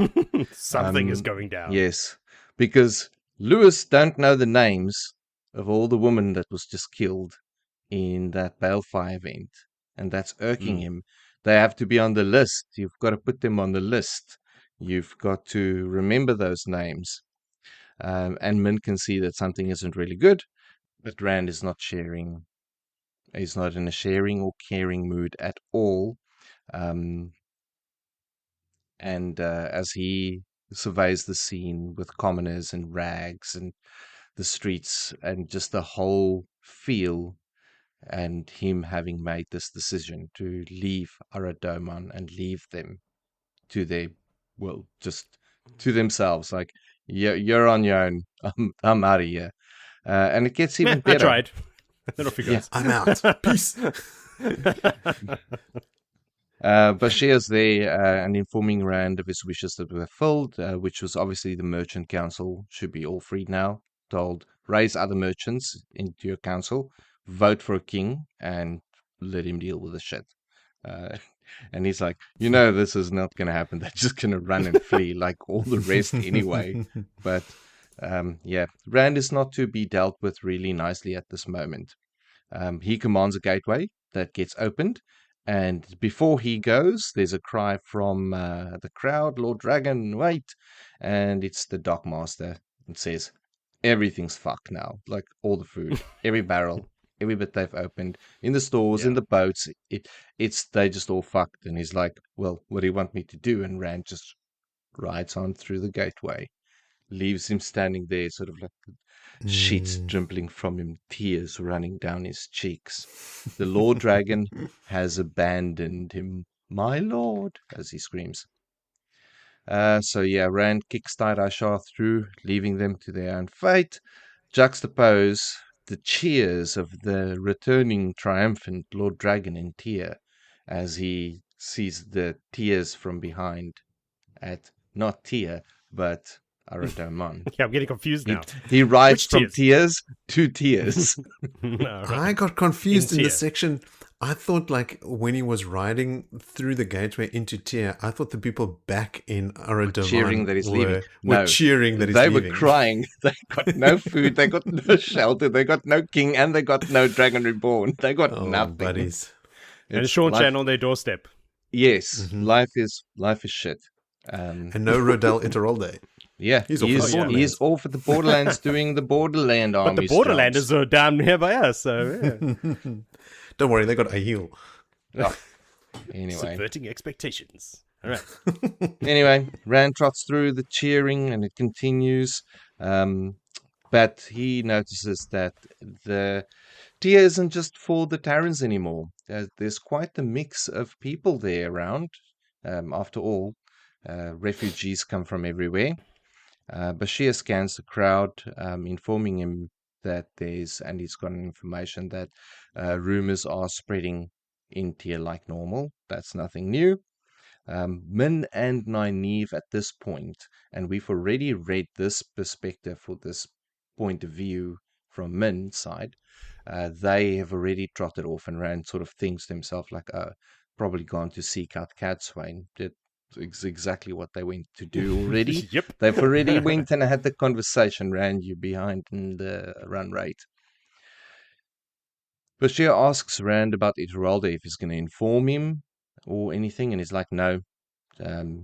It's like, what's the point? Like, he's probably fighting over there. People should just do what they are told to do. It's like, Bashir, let's take a hat off to him. Having to deal with this Rand and staying as calm, not saying anything at any point in time to him. Anyway, in that side note. Have you met his daughter? He's a trained individual in this calmness. Good point, Jody. It's a true story. True dad. Have you met his Ran wife? Away from home. Yeah. This is like Rand is the easiest thing he's had to deal with today. Yeah. Oh, man. Anyway, but Rand's not done with Bashir. He tasks him with locating the Borderlander rulers and Tenobia and find out where the heck they are so that he can have this meeting with them. At the stone, as they arrive, Darlin is waiting there with all of the other royalties and formalities and all the rest. Wyramon is there. Jody, your favorite guy. I love that over. And again commented how he looks like a fucking fool. He is just a dumbass. Anyway, it's just personal style, man. But Luce thinks that he likes him. Like, this guy's outstanding. Yeah. He is an honest and loyal person. Rightio. You see, madman. Anyway, Lady Caroline is there, obviously, and Rand has a really hard time looking at her because of the resemblance to Moiraine. And then there's a list of all the nobles and even those that were a part of the rebels coming to welcome back said Dragon Reborn. Rand had previously sent him a message about getting the army ready, and they think, all right, this is it. We're moving the army now. But he tells him that, no, we are not moving to Aradomon as expected. But we are moving. And Darlin asks, well, where are we moving then? It's like, to Shire Ghoul, and he cackles away at his schools. While he twists his head to the side at the end of that chapter. Yeah, very reminiscent of Logain's you can mourn on the march to Tarman Don. Very much. Mad hey, where are we marching the army to? To Shire Ghoul. To hell and back. Let's do this. Joe, anything you want to add into chapter 42? No, I was interjecting along the way with my thoughts. Just like a super, super low point for Rand. Like leaving those people behind. Like it feels gross to read, hey? Like it sucks. And then it's just sort of given up. This is the lowest now. This last bit. This is absolutely like from just giving up murdering woman, murdering innocent, although vegetated state, scooped out brains, woman, and then to leaving an entire city full of refugees, innocents. A country. It's like, basically. I can't help you. Well, the country is the city is the country, but I get what you're saying. Well, Bandar Eban is the country. Us is the city. Aradam is the country. Ibudar, you mean? Almost did that. I was hoping you would. Yeah, but I mean, was it really necessary for like Riot at the as he's leaving for the dockmaster to come and say, "Hey, by the way, everything's fucked." Everything you brought up. He's the boss, and he's reporting to him. He's like, "Oh, pardon me, Governor. Like, here's your list of demands. Shit's fucked. There's weevils. Stuff that kill people." I like the Vali's interpretation of everything's fucked. Like, pretty much sums it up. Okay. It. Yeah. Gateway, please. We're out of here. Rand says no more hiding, no more traveling alone. But then later he does exactly that. So make up your mind, Rand. Man of his word. I feel like, I think for me, Rand's lowest moment is still coming when he's outside of Farmadding. Yes. I was thinking the exact same thing. Yeah, that's rough going. The rest of the notes I have are the same as you guys. Lew's thinking that Wyramon is honest and that he likes him. I mean, fuck off. Then one note, Anayela, which was one of the two women with Rand in that fight against the Sean Chan outside of Ibudar. Remember that when Rand is knocked from his horse and they come over and it's Isla Ryoton and Ianella. The one had a knife out and you didn't know whether they were going to like kill him or protect him or like what was the deal. I mean, you had a pretty strong suspicion it was killing. She is now wearing Wyramon's colors on a handkerchief. So Rand notices like, what, she's allying with him? Turns out they're both dark friends. So yes, they are allied. Yeah. She's also a dark friend. Except they're allied to me. You and your ilk. All righty, let's forge straight ahead to chapter 43 called Sealed to the Flame. Vil, can you unseal a fresh recap for us, please? Yes, I can, and be back on the good stuff now. Here's the good stuff. Good stuff. This is the meat. Egwene's point of view, and Egwene is pissed off. Don't want to be Swan right now. Yes. She is not happy, and she needs time to contemplate. So she's sitting on her very lonesome self on a seat, thinking through all of these things. But it's a disaster in more ways than one. She got pulled out while her plans was just like settling in like a weave on a object, like a spirit weave, something. Then she got yanked out of there and destroyed that. And at the same time, the tower got attacked, and now she's stuck. But she must be a woman of action, and she must be a woman of control. And that's what she's going to do. She's got to do a whole lot of hard stuff at the moment. She also rues somehow the idea that she's not a novice. Like maybe a little bit of a rebel. That there's no way she can go back to the tower now and put on that whites again. That ship has sailed. Maybe it's the last time that she can feel like that novice experience. That, okay, this is now, the reality is I am now up here. I can't do the things of a novice, even though she was acting more of an Amarylline Siege station.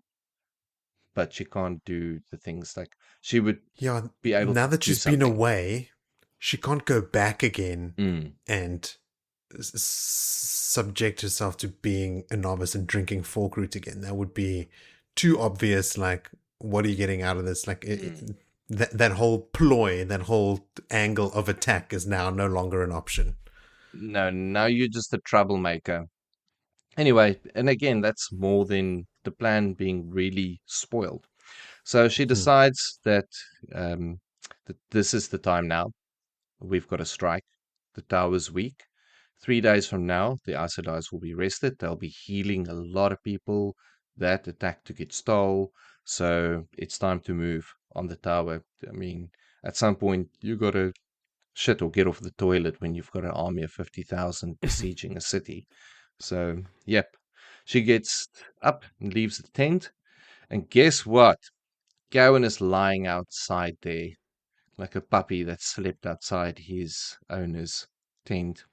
And he is like, we need to talk. I demand me, and my emotions. And she's like, no, Gavin. Don't want to look into your eyes. Don't want to talk to you. And he wants to, I want to know right now, are you my girlfriend and am I your boyfriend? I need this declaration. And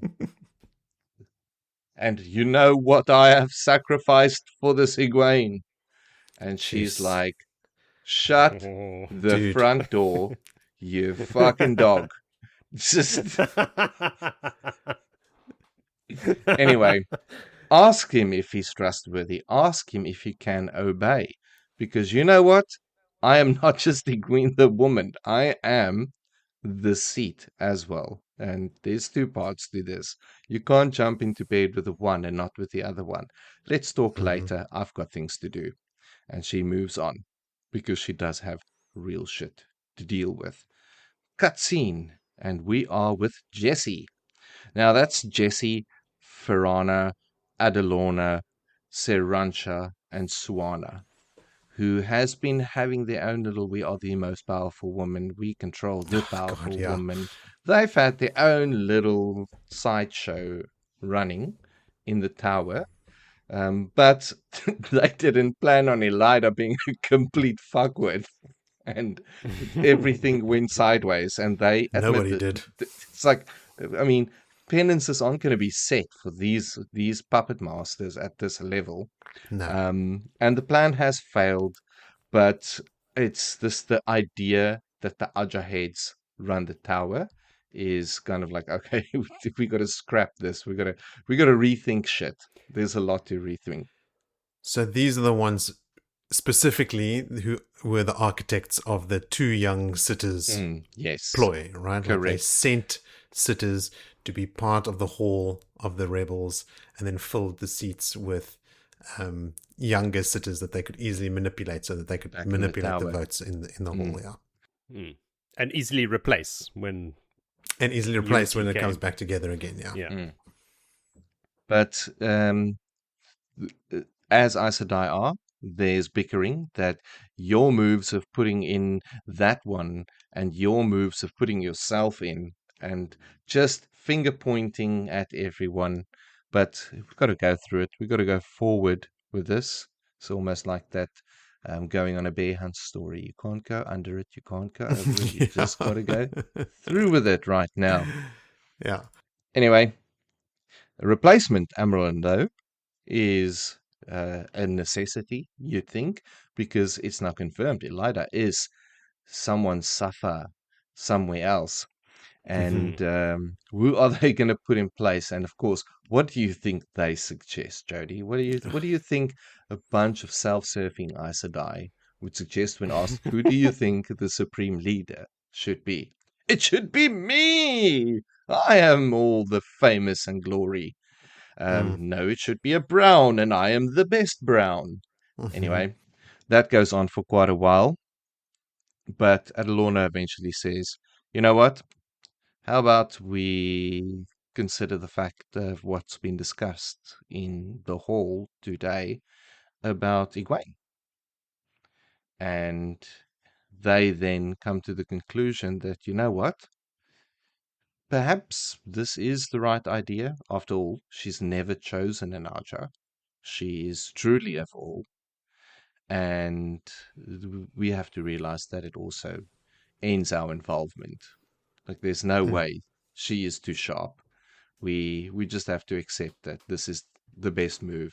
And quite sanely, they all kind of come to that conclusion that this would be for the best and scraps this puppet mastering strings of a Amyrlin seat and ends that perspective or little breakaway chapter. And now we're back with Siuan, who is sweating bullets from her palms because she just wants to know what's happening inside there, but she knows that she gone fucked up. She feels Bryn coming up behind her and starts asking, you know, what are they speculating about in the actions? But she's just pleased that she can still feel him, and she knew he was coming up, and that's the nice warm side that's with her. Bryn brings up the unreasonable demand, and she had almost forgotten about it. And she's like, fish guts, shit, that thing. And then, anyway, out with it. And then he says, well, I want to marry. He wants her to marry him. A proposal, but only when she's ready to hang up the anchor of saving the world. He'll be there and ready to save his world. Yes, she'll think on it, she says. But Light, the full man, can feel the emotions. So he knows she can't fool Aes Sedai with him at all. Then we change perspective again, and we are back with Egwene. Are you comfy? Are you sitting down? Are you ready for this? Oh yes. Because this is one of the greatest pieces of this book. It is just fantastic. Standing in this large tent is 12 sitters, Sheriam and Egwene. It is showtime. She always wondered why that keeper has got bandages and refused healing on her finger that has now been snipped off. We all know about those threats around the Dream Terangriel. And as everyone enters the meeting, Egwene embraces the source, which in this current time and sort of feeling of emotion made other sisters quickly also like, whoa, let's switch on the power plug. But Egwene says and gives them straight answer, no, there's a reason for this. You are told to not embrace. She then pulls out that little, while she was sitting and thinking and contemplating, she was stroking over a pouch and there was an object in there. And said object is being pulled out, and guess what it is? It is not a sword. It is a oath rod with the letter 3 in the old tongue engraved on it. And she starts and immediately speaks the oaths, no lies, no weapons, no hurting. And then immediately says, I am not a dark friend. And everyone is like, okay. Well, yes, All we right. would expect that. But she's like, but the Black Archer is real. And drops the news of a Black Archer sister that came to her in the tower and confessed a whole lot. And there's gasps. I believe there might have been a few little farts and perhaps almost a fainting. She tells them that's shameful, but we have to admit it. It's real. And we must be able to trust one another, and I am not a dark friend. And then she explains her plan that is already being executed in the tower at a smaller scale to clear themselves of this vicious black growth. She explains that she's been given names of some black sisters, and all of a sudden Sheriam is being felt to try and embrace the source, but Egwene was waiting for it, and she's still holding on to the power, and kablam, she slams a block in on her and ties her up, and she's like, gotcha. Anyway, here it goes. Sheriam starts with, I merely wanted to, I'm trying to talk my way out of this. And she starts questioning Sheriam. Are you black sister? Are you dark friend? No. Are you this? Are you this? And then she pulls the Perrin green dress move on. Is your hair red? She's like, no. And then everyone's like, the penny dropped. And then Egwene starts explaining. And then she mentions that, you know what? I've got the names of 200 of these sisters, and 70 of them are with us, even a sitter. And at that, Maria tries to get away, but everyone is now on edge, and bam, blocks, shields, all the rest, weave of airs.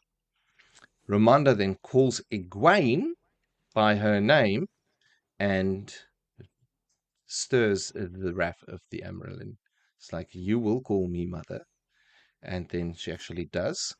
And everyone has been told then to swear the oaths, starting with Ramonda, followed quite swiftly with Lelaine, then all of them one by one. And to their relief, when the last one says, I am not a dark friend, everyone can breathe like, whoa, it was only 2 in this room. And then looks at it, there was 2 in this room, and it really sinks in. But now we've got a big plan that's got to be executed. There's 70 of them. There's a lot of work to be done. My plan is we will call them all in by the Ajas. We will go every sister, rescind the oaths, and re-swear the oaths, and then speak their status. And by the end of the day, when that all is done, we will march and we will take the tower. It's happening today. They all then vote on it, and the greater consensus stands, and light preserve us. End of that chapter. Yo, groot kak. So hectic.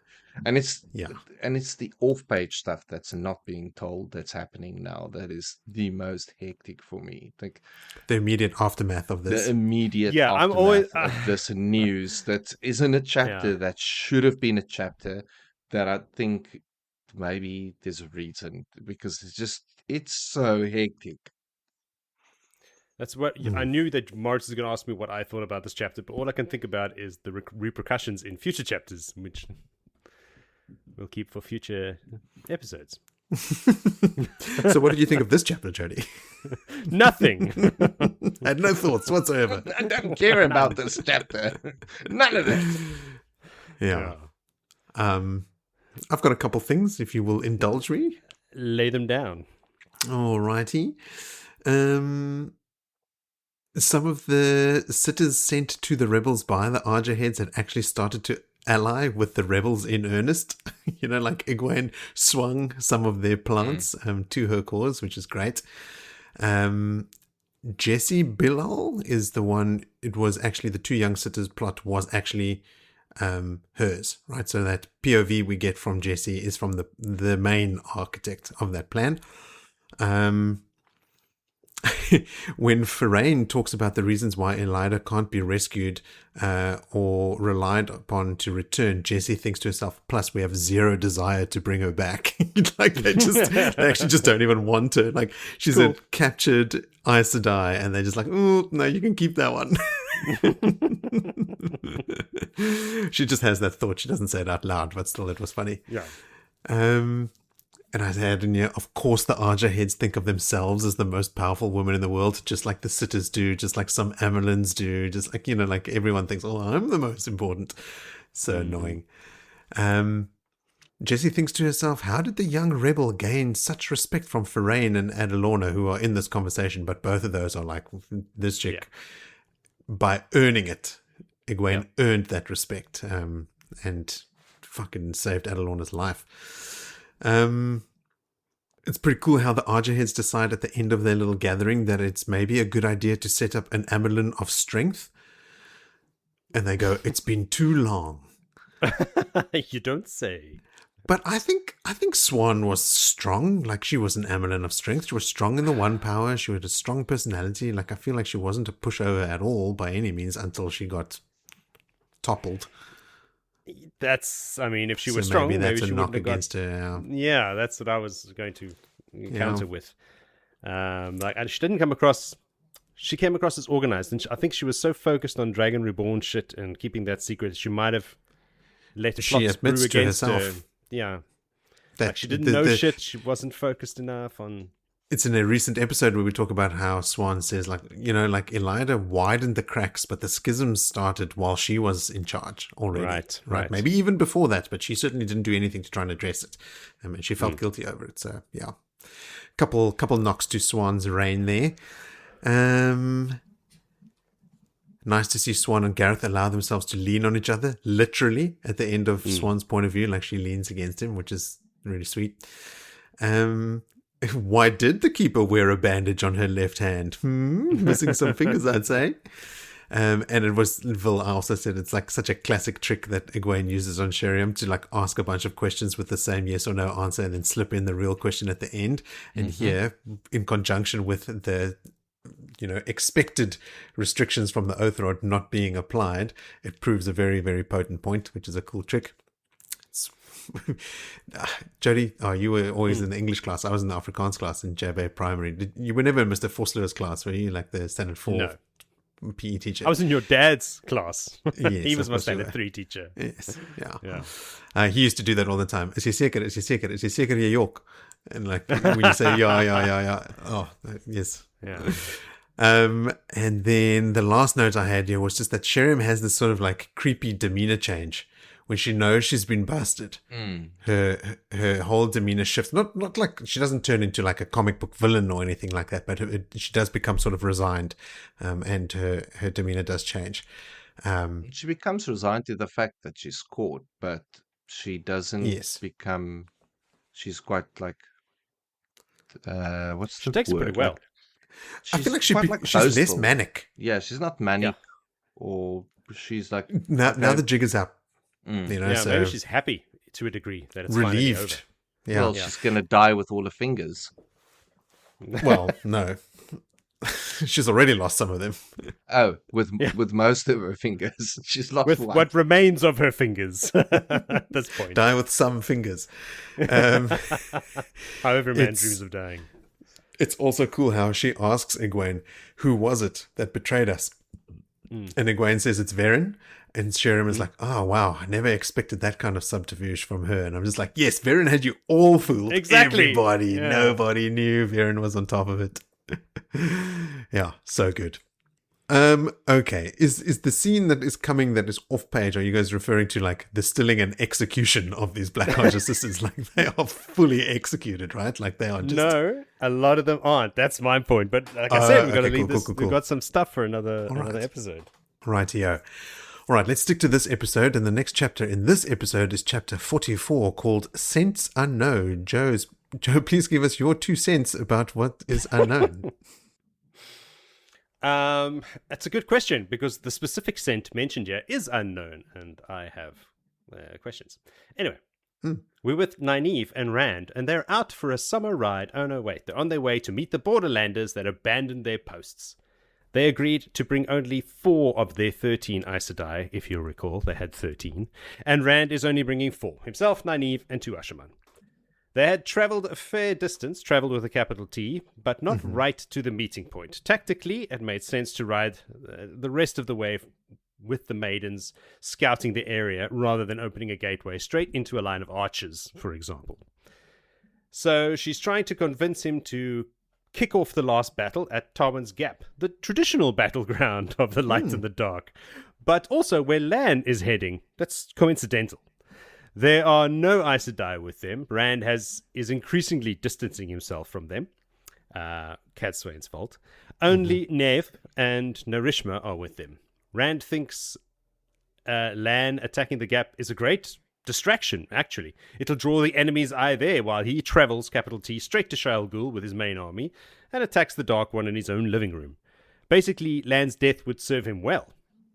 Nynaeve is not having that, of course. So she's stoking an argument, but Dark Rand doesn't take the bait.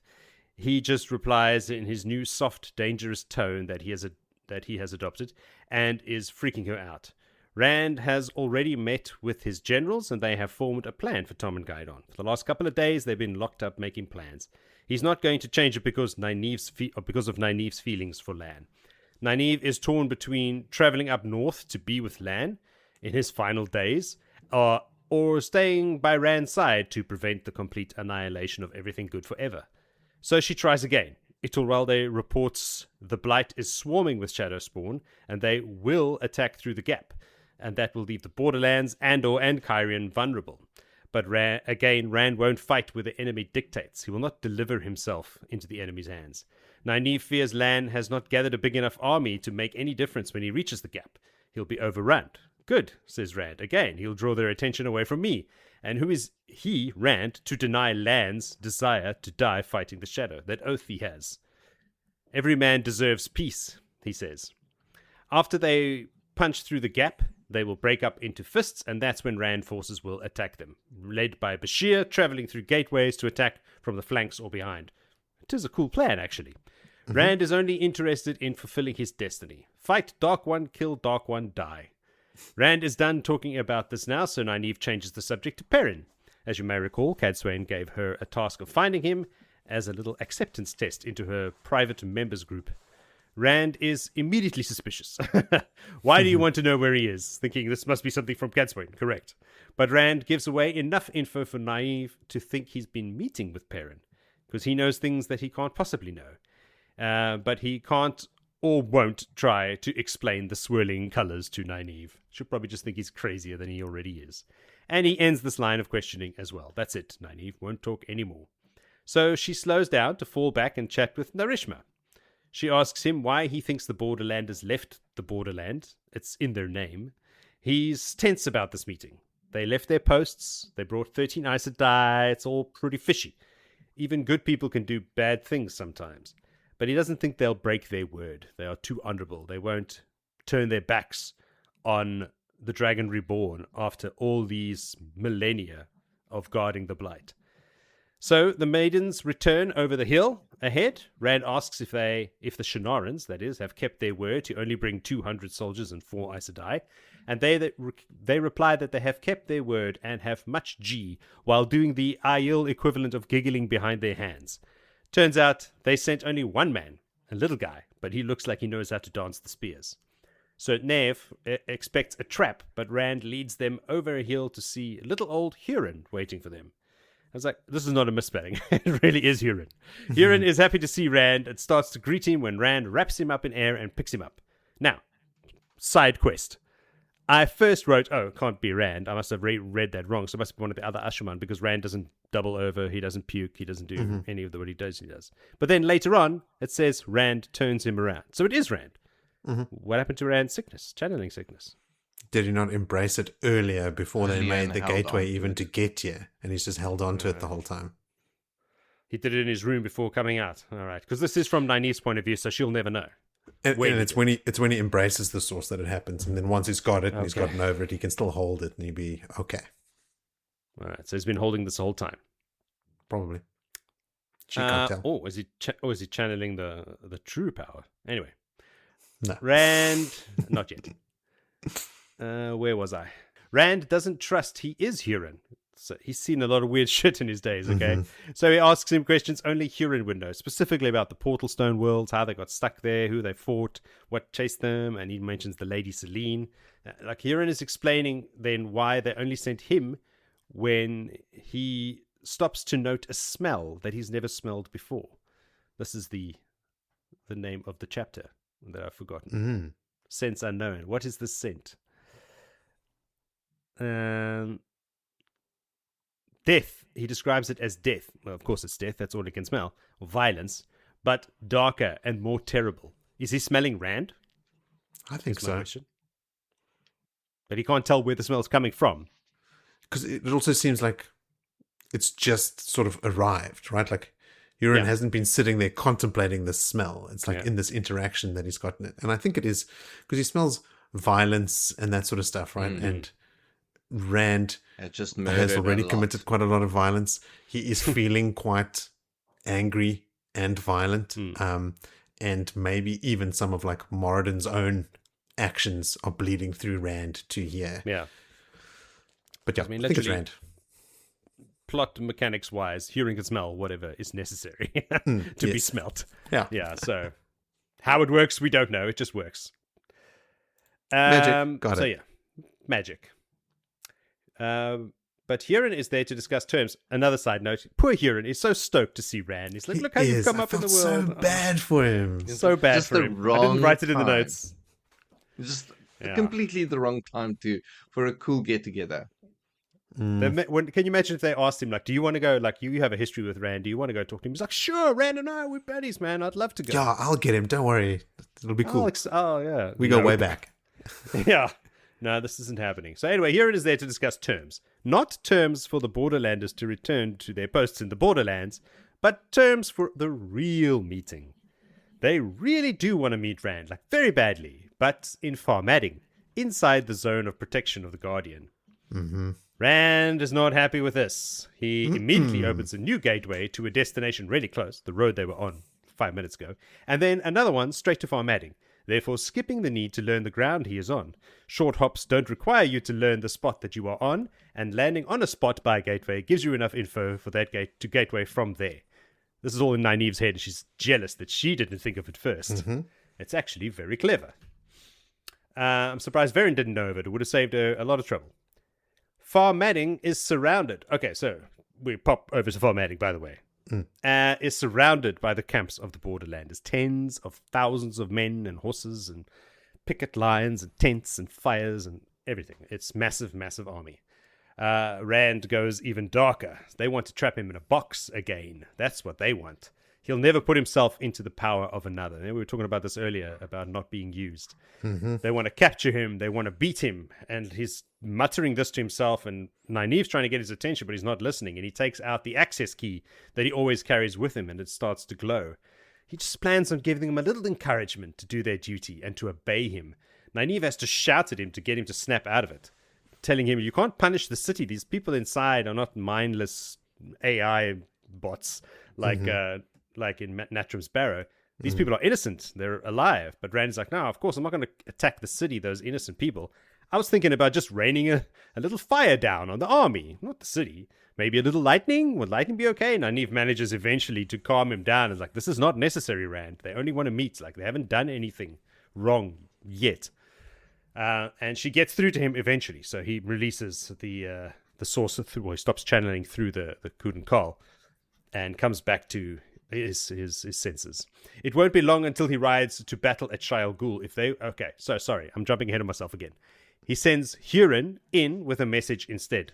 Instead of dying, you get a message. It won't be long until he rides to battle at Shaial Ghul. If they want to return to their posts with honor, he will gateway them home today. Or they can stay hiding here and explain to their grandchildren why they were too cowardly to be at their posts when the last battle came. They leave immediately, leaving a very stunned Hurin in their wake. Leave immediately after via gateway straight back to the Stone of Tyr and into the stables. Rand dismounts and tells Nynaeve that Perrin is camping under a statue of a giant sword thrust into the earth.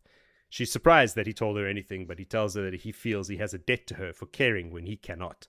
It's like, aw, that's nice.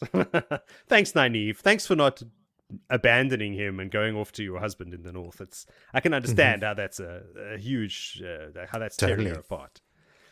Yeah. So on her way to Cadsuane to report, she's thinking about those 3 boys and how much they've changed, except Matt, of course, who's probably drunk in a tavern somewhere, gambling and pinching serving girls' bums. It's a long walk. No, married to the Empress of the Shornchan, actually, Nynaeve. And staging a very effective resistance as well, with his gigantic army. It's a long walk to get to Cadsuane, because the hallways here are also changing. And as the pattern unravels, things change. One morning she woke up, opened her door, and there was a brick wall behind it. And she had to teleport. She had to travel out of the room to get out. Things are all crazy. Eventually, she arrives, knocks on the door, and waits to be allowed to enter. Well, I was like, whoa, Nynaeve. She learned not just to barge in on Cadsuane. She tells Cadsuane that she has found Perrin, but she wants answers first. She marches in and takes the last seat without asking permission. This is the short little stool that she's on that we discussed earlier. And wants to know, why is Perrin so important? Cadsuane, of course, is less than chuffed. So she wants to know first how the meeting with the Borderlanders went. Succinctly, badly. But she says, I did stop a genocide, so pretty good result overall. Min pales. Cadsuane raises an eyebrow, which is her equivalent to paling. But Corell, a yellow, who is also there, is not concerned. Min's viewings prove Rand will win. They always come true, so why should they even worry? I think that's pretty stupid for an Aes Sedai, but she's not a brown or anything like that, I don't know. So Min and Cadsuane have to explain to her that if the pattern survives, the visions will come true. But if the Dark One wins, he'll destroy the pattern, and so no visions at all. Victory is most definitely not assured. Nynaeve then, this was such a stupid thing from Corell, that I had to go first to go check if she on the What Wiki if she's Black Aja, maybe she's on purpose doing this. Nope, just dumb. Nynaeve then tells them where Perrin is, and Cadsuane immediately recognizes the statue of which she speaks. Luckily, Perrin was camped under a massive statue that seems very unique. Yes. Taviran. Obviously. There we go. There you go. Near the Johanna Road. They decide to leave immediately. And to answer your question, Nynaeve, Perrin is not that important, actually. But people traveling with him really are. And one in particular. Dun, dun, dun, dun. End of chapter. How does Cadsuane know that Tam is traveling with Perrin? Because Cadsuane, I think, sent people to the 2 rivers to go and look for Tam. And they're like, no, Perrin came and grabbed him with gateways for the assault on Malden. Okay. Assault on Malden? Yes. Cool. Okay, great. Explains. Thank you, Billy. Wow. I hope that's true, but he has a habit of saying things with a straight face. He's 100% correct. I'm certain that's the way it happened. Okay. I might be wrong. Great. Well, there we go. I make things up. I'm certain I might be wrong. Because Cadsuane asks Nynaeve where Perrin is, but she could have tried locating Tam before that point and somehow found out. And also Cadsuane knows traveling, so she could have sent people via Gateway, right? She's not subject to pigeons or actual horseback riding to... But Perrin is also traveling by Gateway. So it would be hard to track him if he's popping all over the map. No, but like Willie said, if she sent people by Gateway to Eamon's Field and they asked, where's Tam? Because that's who she's actually looking for. Yes. The people of Eamon's Field could say, no, some Ashaman came and fetched him, or some Aes Sedai came and fetched him to go to Perrin. Mm-hmm. Ashaman. Yes. And how does that lead her to Perrin? She doesn't know where Perrin is. It doesn't lead her to Perrin. I'm asking, how does she know Tam is with Perrin? Yes. So she could have sent people before this time to Eamon's Field to look for Tam, not Perrin. Yeah. And then the people in Eamon's Field said, Tam is gone. He was fetched by Perrin. Now, the only way that they can figure out where Perrin is by Rand having the color swirls and saying he's on the Johanna Road next to this thing. Well, Cadsuane doesn't know anything about the color swirls. So that's not why she asks Nynaeve. She just wants Nynaeve to ask Rand because they know each other. Where did you send Perrin? Have you had any word from him? So all I'm saying is the only way that it can be linked up is by finding Perrin, and Rand is the only person that knows by sight where Perrin is. That's she doesn't know that. No, Cadsuane doesn't know that. No one knows. She's only looking for Tam. Perrin only became a thing that she was interested in finding. I'm speculating here, according to what you said as well, Vil, that she's like, okay, fuck, I need to fix Rand. I need Tam to speak some sense to him. I'm going to send someone via Gateway, because I can channel a Gateway, to Eamon's Field to go fetch Tam from his hometown. She sends someone there. They can report back. Tam's not there any longer. Apparently, he's been scooped up by some of Perrin's soldiers. Then when Nynaeve barges in and she goes, make me a part of this plan and blah, blah, blah. She's like, all right, fine. Do you know where to find Perrin? Because I'm looking for Tam, which she doesn't say, but she just needs to find Perrin. And then, can you ask Rand? Does he know where Perrin is? Not knowing anything about the colors or that he's seen where Perrin is or anything, but maybe she's hoping that Rand had some orders or something, or had received an update or a pigeon or news or Ashaman, or had any contact with Perrin. And they know Perrin has Ashaman as well, which again is weird that they haven't been sort of, but again, they don't know where Rand is. So, I mean, weird. There was in Bandar Eban 5 minutes ago. They don't be touch base more often, like have a DOC. No, they don't, yeah. For all Perrin knows, Rand is still waiting for Masema in Kyrian. Yes. That's where Rand sent him from, to fetch the prophet and bring him back. Meanwhile, all this other shit's happened. That was the Sun Palace fight, still. Yeah, when he flings Perrin against that pillar. It's 17 books ago. It was moons ago. Mm-hmm. So long. Willie, what else from that chapter stood out to you? Let me think if there's anything that was not really. No, I don't have anything that's sort of earth-shakingly revelatory that I need to delve deep in. I've got something else at the end that I want to dive into. Okay, let me do my little nuggets, my tasty nugs, and then we'll circle back. Remind me, don't let me keep going without you giving us your thing. Merido is where they are meeting here, was a nation that came into existence after the 100 Years' War. It was located in the present-day plains of Merido between Ilion and Tyr, so it's way down on the south coast between those two countries. Merido itself was ruled by queens and was thus a matriarchal nation. Its capital was Farmading, and the city's female council served as an advisor to the queen. After the nation's collapse, Farmading remained a city-state, and the first council began to view herself as the political successor of the queens of Merido. Remember how, like, Farmading's got this whole matriarchal structure as well. The men are just obedient and the women call the shots. Cadsuane is from Farmading, isn't she? Yes. Makes sense. And Perrin is. Makes sense. Yep. Only Nynaeve is allowed around Rand now. Other Aes Sedai are left behind. I was going to say, but be careful, Nynaeve, because she thinks to herself, how do I make Rand see reason? And she had prepared argument after argument. Not the way, Nynaeve. Not the way today. to get anything through to Rand, no. You mentioned this, Joe, but what Rand says specifically is the thought of dying in the fight has become so normalized to him that he applies it to Rand as well. What he says is, who am I to deny him that? We all deserve a chance to find peace. You know, like, he's almost applying his own...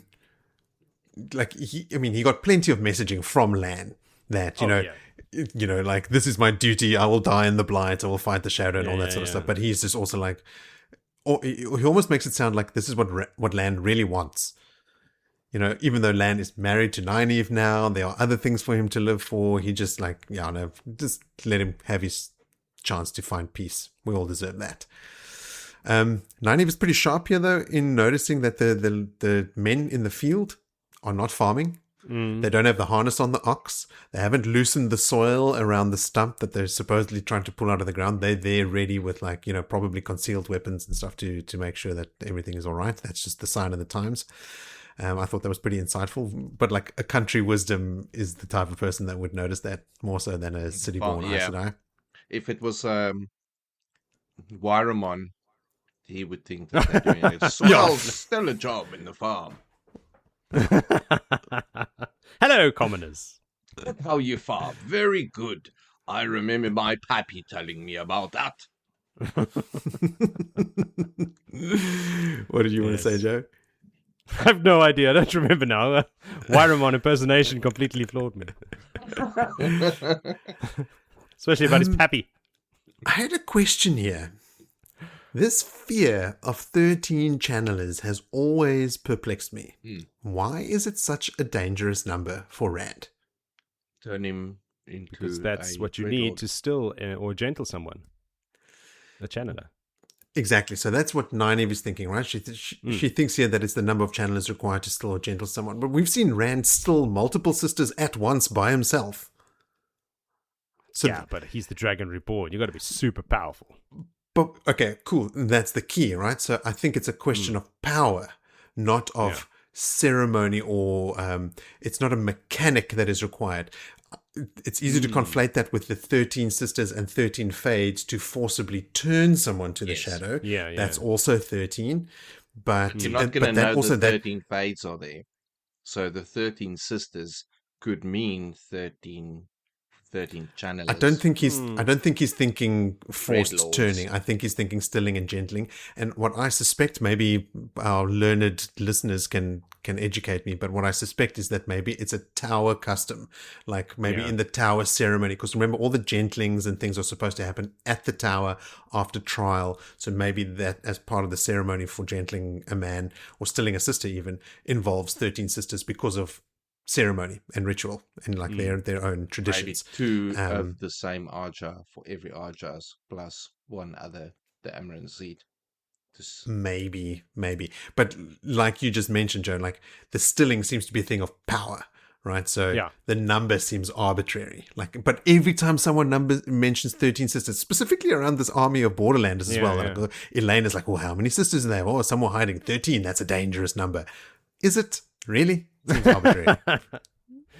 But I guess this is from their points of view. Both Elaine and Nynaeve are Aes Sedai, so I guess, yes, it would make sense for them. It is significant.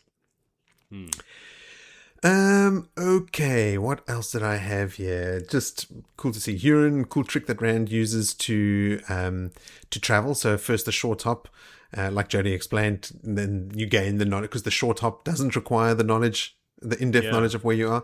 This all feels to me like a very Brandon construction. This is Brandon's forte, is setting up the rules of magic and then using them in creative ways that you just don't expect. Mistborn is full of that, especially I feel like the Alloy of Law and like the Wax and Wayne books. You read some of their powers and you're like, oh yeah, that's pretty cool. And then there's like a big showdown and then they use it in like a super, super interesting way. Like someone has a power that you think is completely useless and then they use it in a very particular way and you're like, oh, this is the best thing ever. This is actually OP. This is Brandon also taking the rules of traveling and just applying them and like bending and then like, this is how I can make a cool thing happen with it, which is cool. Last couple things here. To Rand, everything looks like a box, even formatting, like he's using that box analogy all the time. Ties into what we were talking about before, just like how many times Rand has been hurt. Was it Cole that wrote like the human mind after being hurt so many times is going to try and like disassociate. So like he is often referring to a box and being put in a box here, and it's obvious scar tissue from his treatment at the hands of the Aes Sedai. Thank goodness for Nynaeve. Her words to him when he's like holding the Kuden Col is, "You don't have to kill anyone today." Yeah. And it's like, okay, cool. Thank fuck Nynaeve is there, because he's off the rails. But then there was a very sweet moment at the end there where he tells Nynaeve that he is appreciative of her and the fact that she cares when he can't. And that's why he shares that information with her about where Perrin is, which is, just like a nice little, like a moment of respite between all this heaviness of Rand, So like whenever he acts like a good young country boy again, it makes me feel good. That is it from me. Vil, you had one last thing you wanted to circle back to here. Circle back, maybe call back, not really a callback, but it was raised. Ooh, Schrodinger's callback. Something cat. We have spoken about the bloody ashes. We have lamented hearing it. And then, as I have now gone tremendously far ahead, I've noticed that bloody ashes, blood and ashes, and blood and bloody ashes still being used in various contexts and by variety of people. So it's not a character-specific trope, which led me down in thinking in the structure that the book was written, tied in with what you said, the note back that Brandon Sanderson was handed, that some scenes have been completed by Robert Jordan. What a neat way it would be to create a distinction between who wrote what by the use of blood, the ashes, versus blood and ashes, or blood and bloody ashes. All you'd have to do is find an excuse in each chapter to use that, because the use swearing of it so is that you can troll through them. Immense at the moment. I find Is it being used a lot? it is being used, not overly used, but definitely used more frequently. So shit's getting real now. I've been looking at this and thinking, perhaps this is a little built-in Easter egg, that whenever Brando wrote something, there'll be a bloody ashes in there. And maybe when there was something written by RJ, it will be a blood and ashes. Or a blood and bloody ashes, which RJ did also use. Yes. A lot of Matt coming up in the next book, I guess. Not just Matt. Plenty of opportunities. Everyone swears. You've got Birgitta, you've got Elaine. They swear all the time. Yeah, they swear like sailors. Elaine's got a filthy mouth. Swan, it's also a filthy mouth. They're all filthy mouths. Potty mouths. So good. Alrighty, so out of all of that stuff, did you guys remember to pick your favorite moments? Yes, And absolutely. never do. I always pick my favorite moment during the episode recording. One of Of the best chapters of this book for me. Just not chapter, just that point of view. I mean, we have powerful ones to compete with, because this is the Egwene storybook. Her whole arc, but her going back and becoming executioner and wrapping up like, what is it in the end? I think like 50 or 60 sisters that decapitate on that day in the camp. Yes, that whole Brutal. That whole scene, from re-swearing your I don't know why I'm oaths, cringing. re-swearing, outing, and chopping. It's, yes. One of my honorable mentions is Egwene tricking Sheriam using that trick, that the one that we spoke about. It's very cool. Yeah, agreed. The shit's hitting the fan now, right? Like, Joe, you were sort of hinting at it before, but like some of those Black Aja sisters do get away, but the ones that they catch, executed. on the day. No court. Outside. No, there. sorry. There's enough of us that Still. see you lied, or you can't say the words, and they'll run anyway. It's like, well, we're not going to even try and swear these things because we know we'll probably blow up and do 30 radiant damage to everyone else. 9d6. Yeah. Cool. Yes. Very cool. Bill, I also enjoy that. Mine's also very Egwene-centric. Yes, Joe, is yours Egwene-centric? Mine is actually, Brian's point of view. Attacking the tower and them coming in and fighting and him being like water enhanced, and Siuan down the stairs making the center of operations and starting to plan, and her figuring out as well what Egwene has figured out, that this is a raid. Like the whole tower, everything happening on the ground floor perspective at that moment was pretty cool as well. I enjoyed seeing what's happening downstairs while Egwene is dominating upstairs. My other honorable mention of the two that I have was when Siuan thinks about the fact that there's some kind of counterattack happening from within the White Tower, seemingly coming from the Browns' quarters, but no, they swapped with the novices, and then she trails off, eyes widening slightly. Egwene in italics. It's not.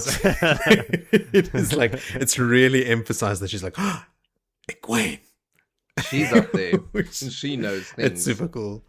It's cool because, okay, I'll do the obvious thing because I always was going to, but like there's a couple points here where you read about Egwene. So, firstly, each faceless Seanchan that Egwene struck down seemed to be Renna in her mind's eye. That was the Sildan that had her, right? Yes. Egwene stood at an open hole in the side of the White Tower, wind pulling at her white dress, tugging at her hair, howling as if in accompaniment to her rage.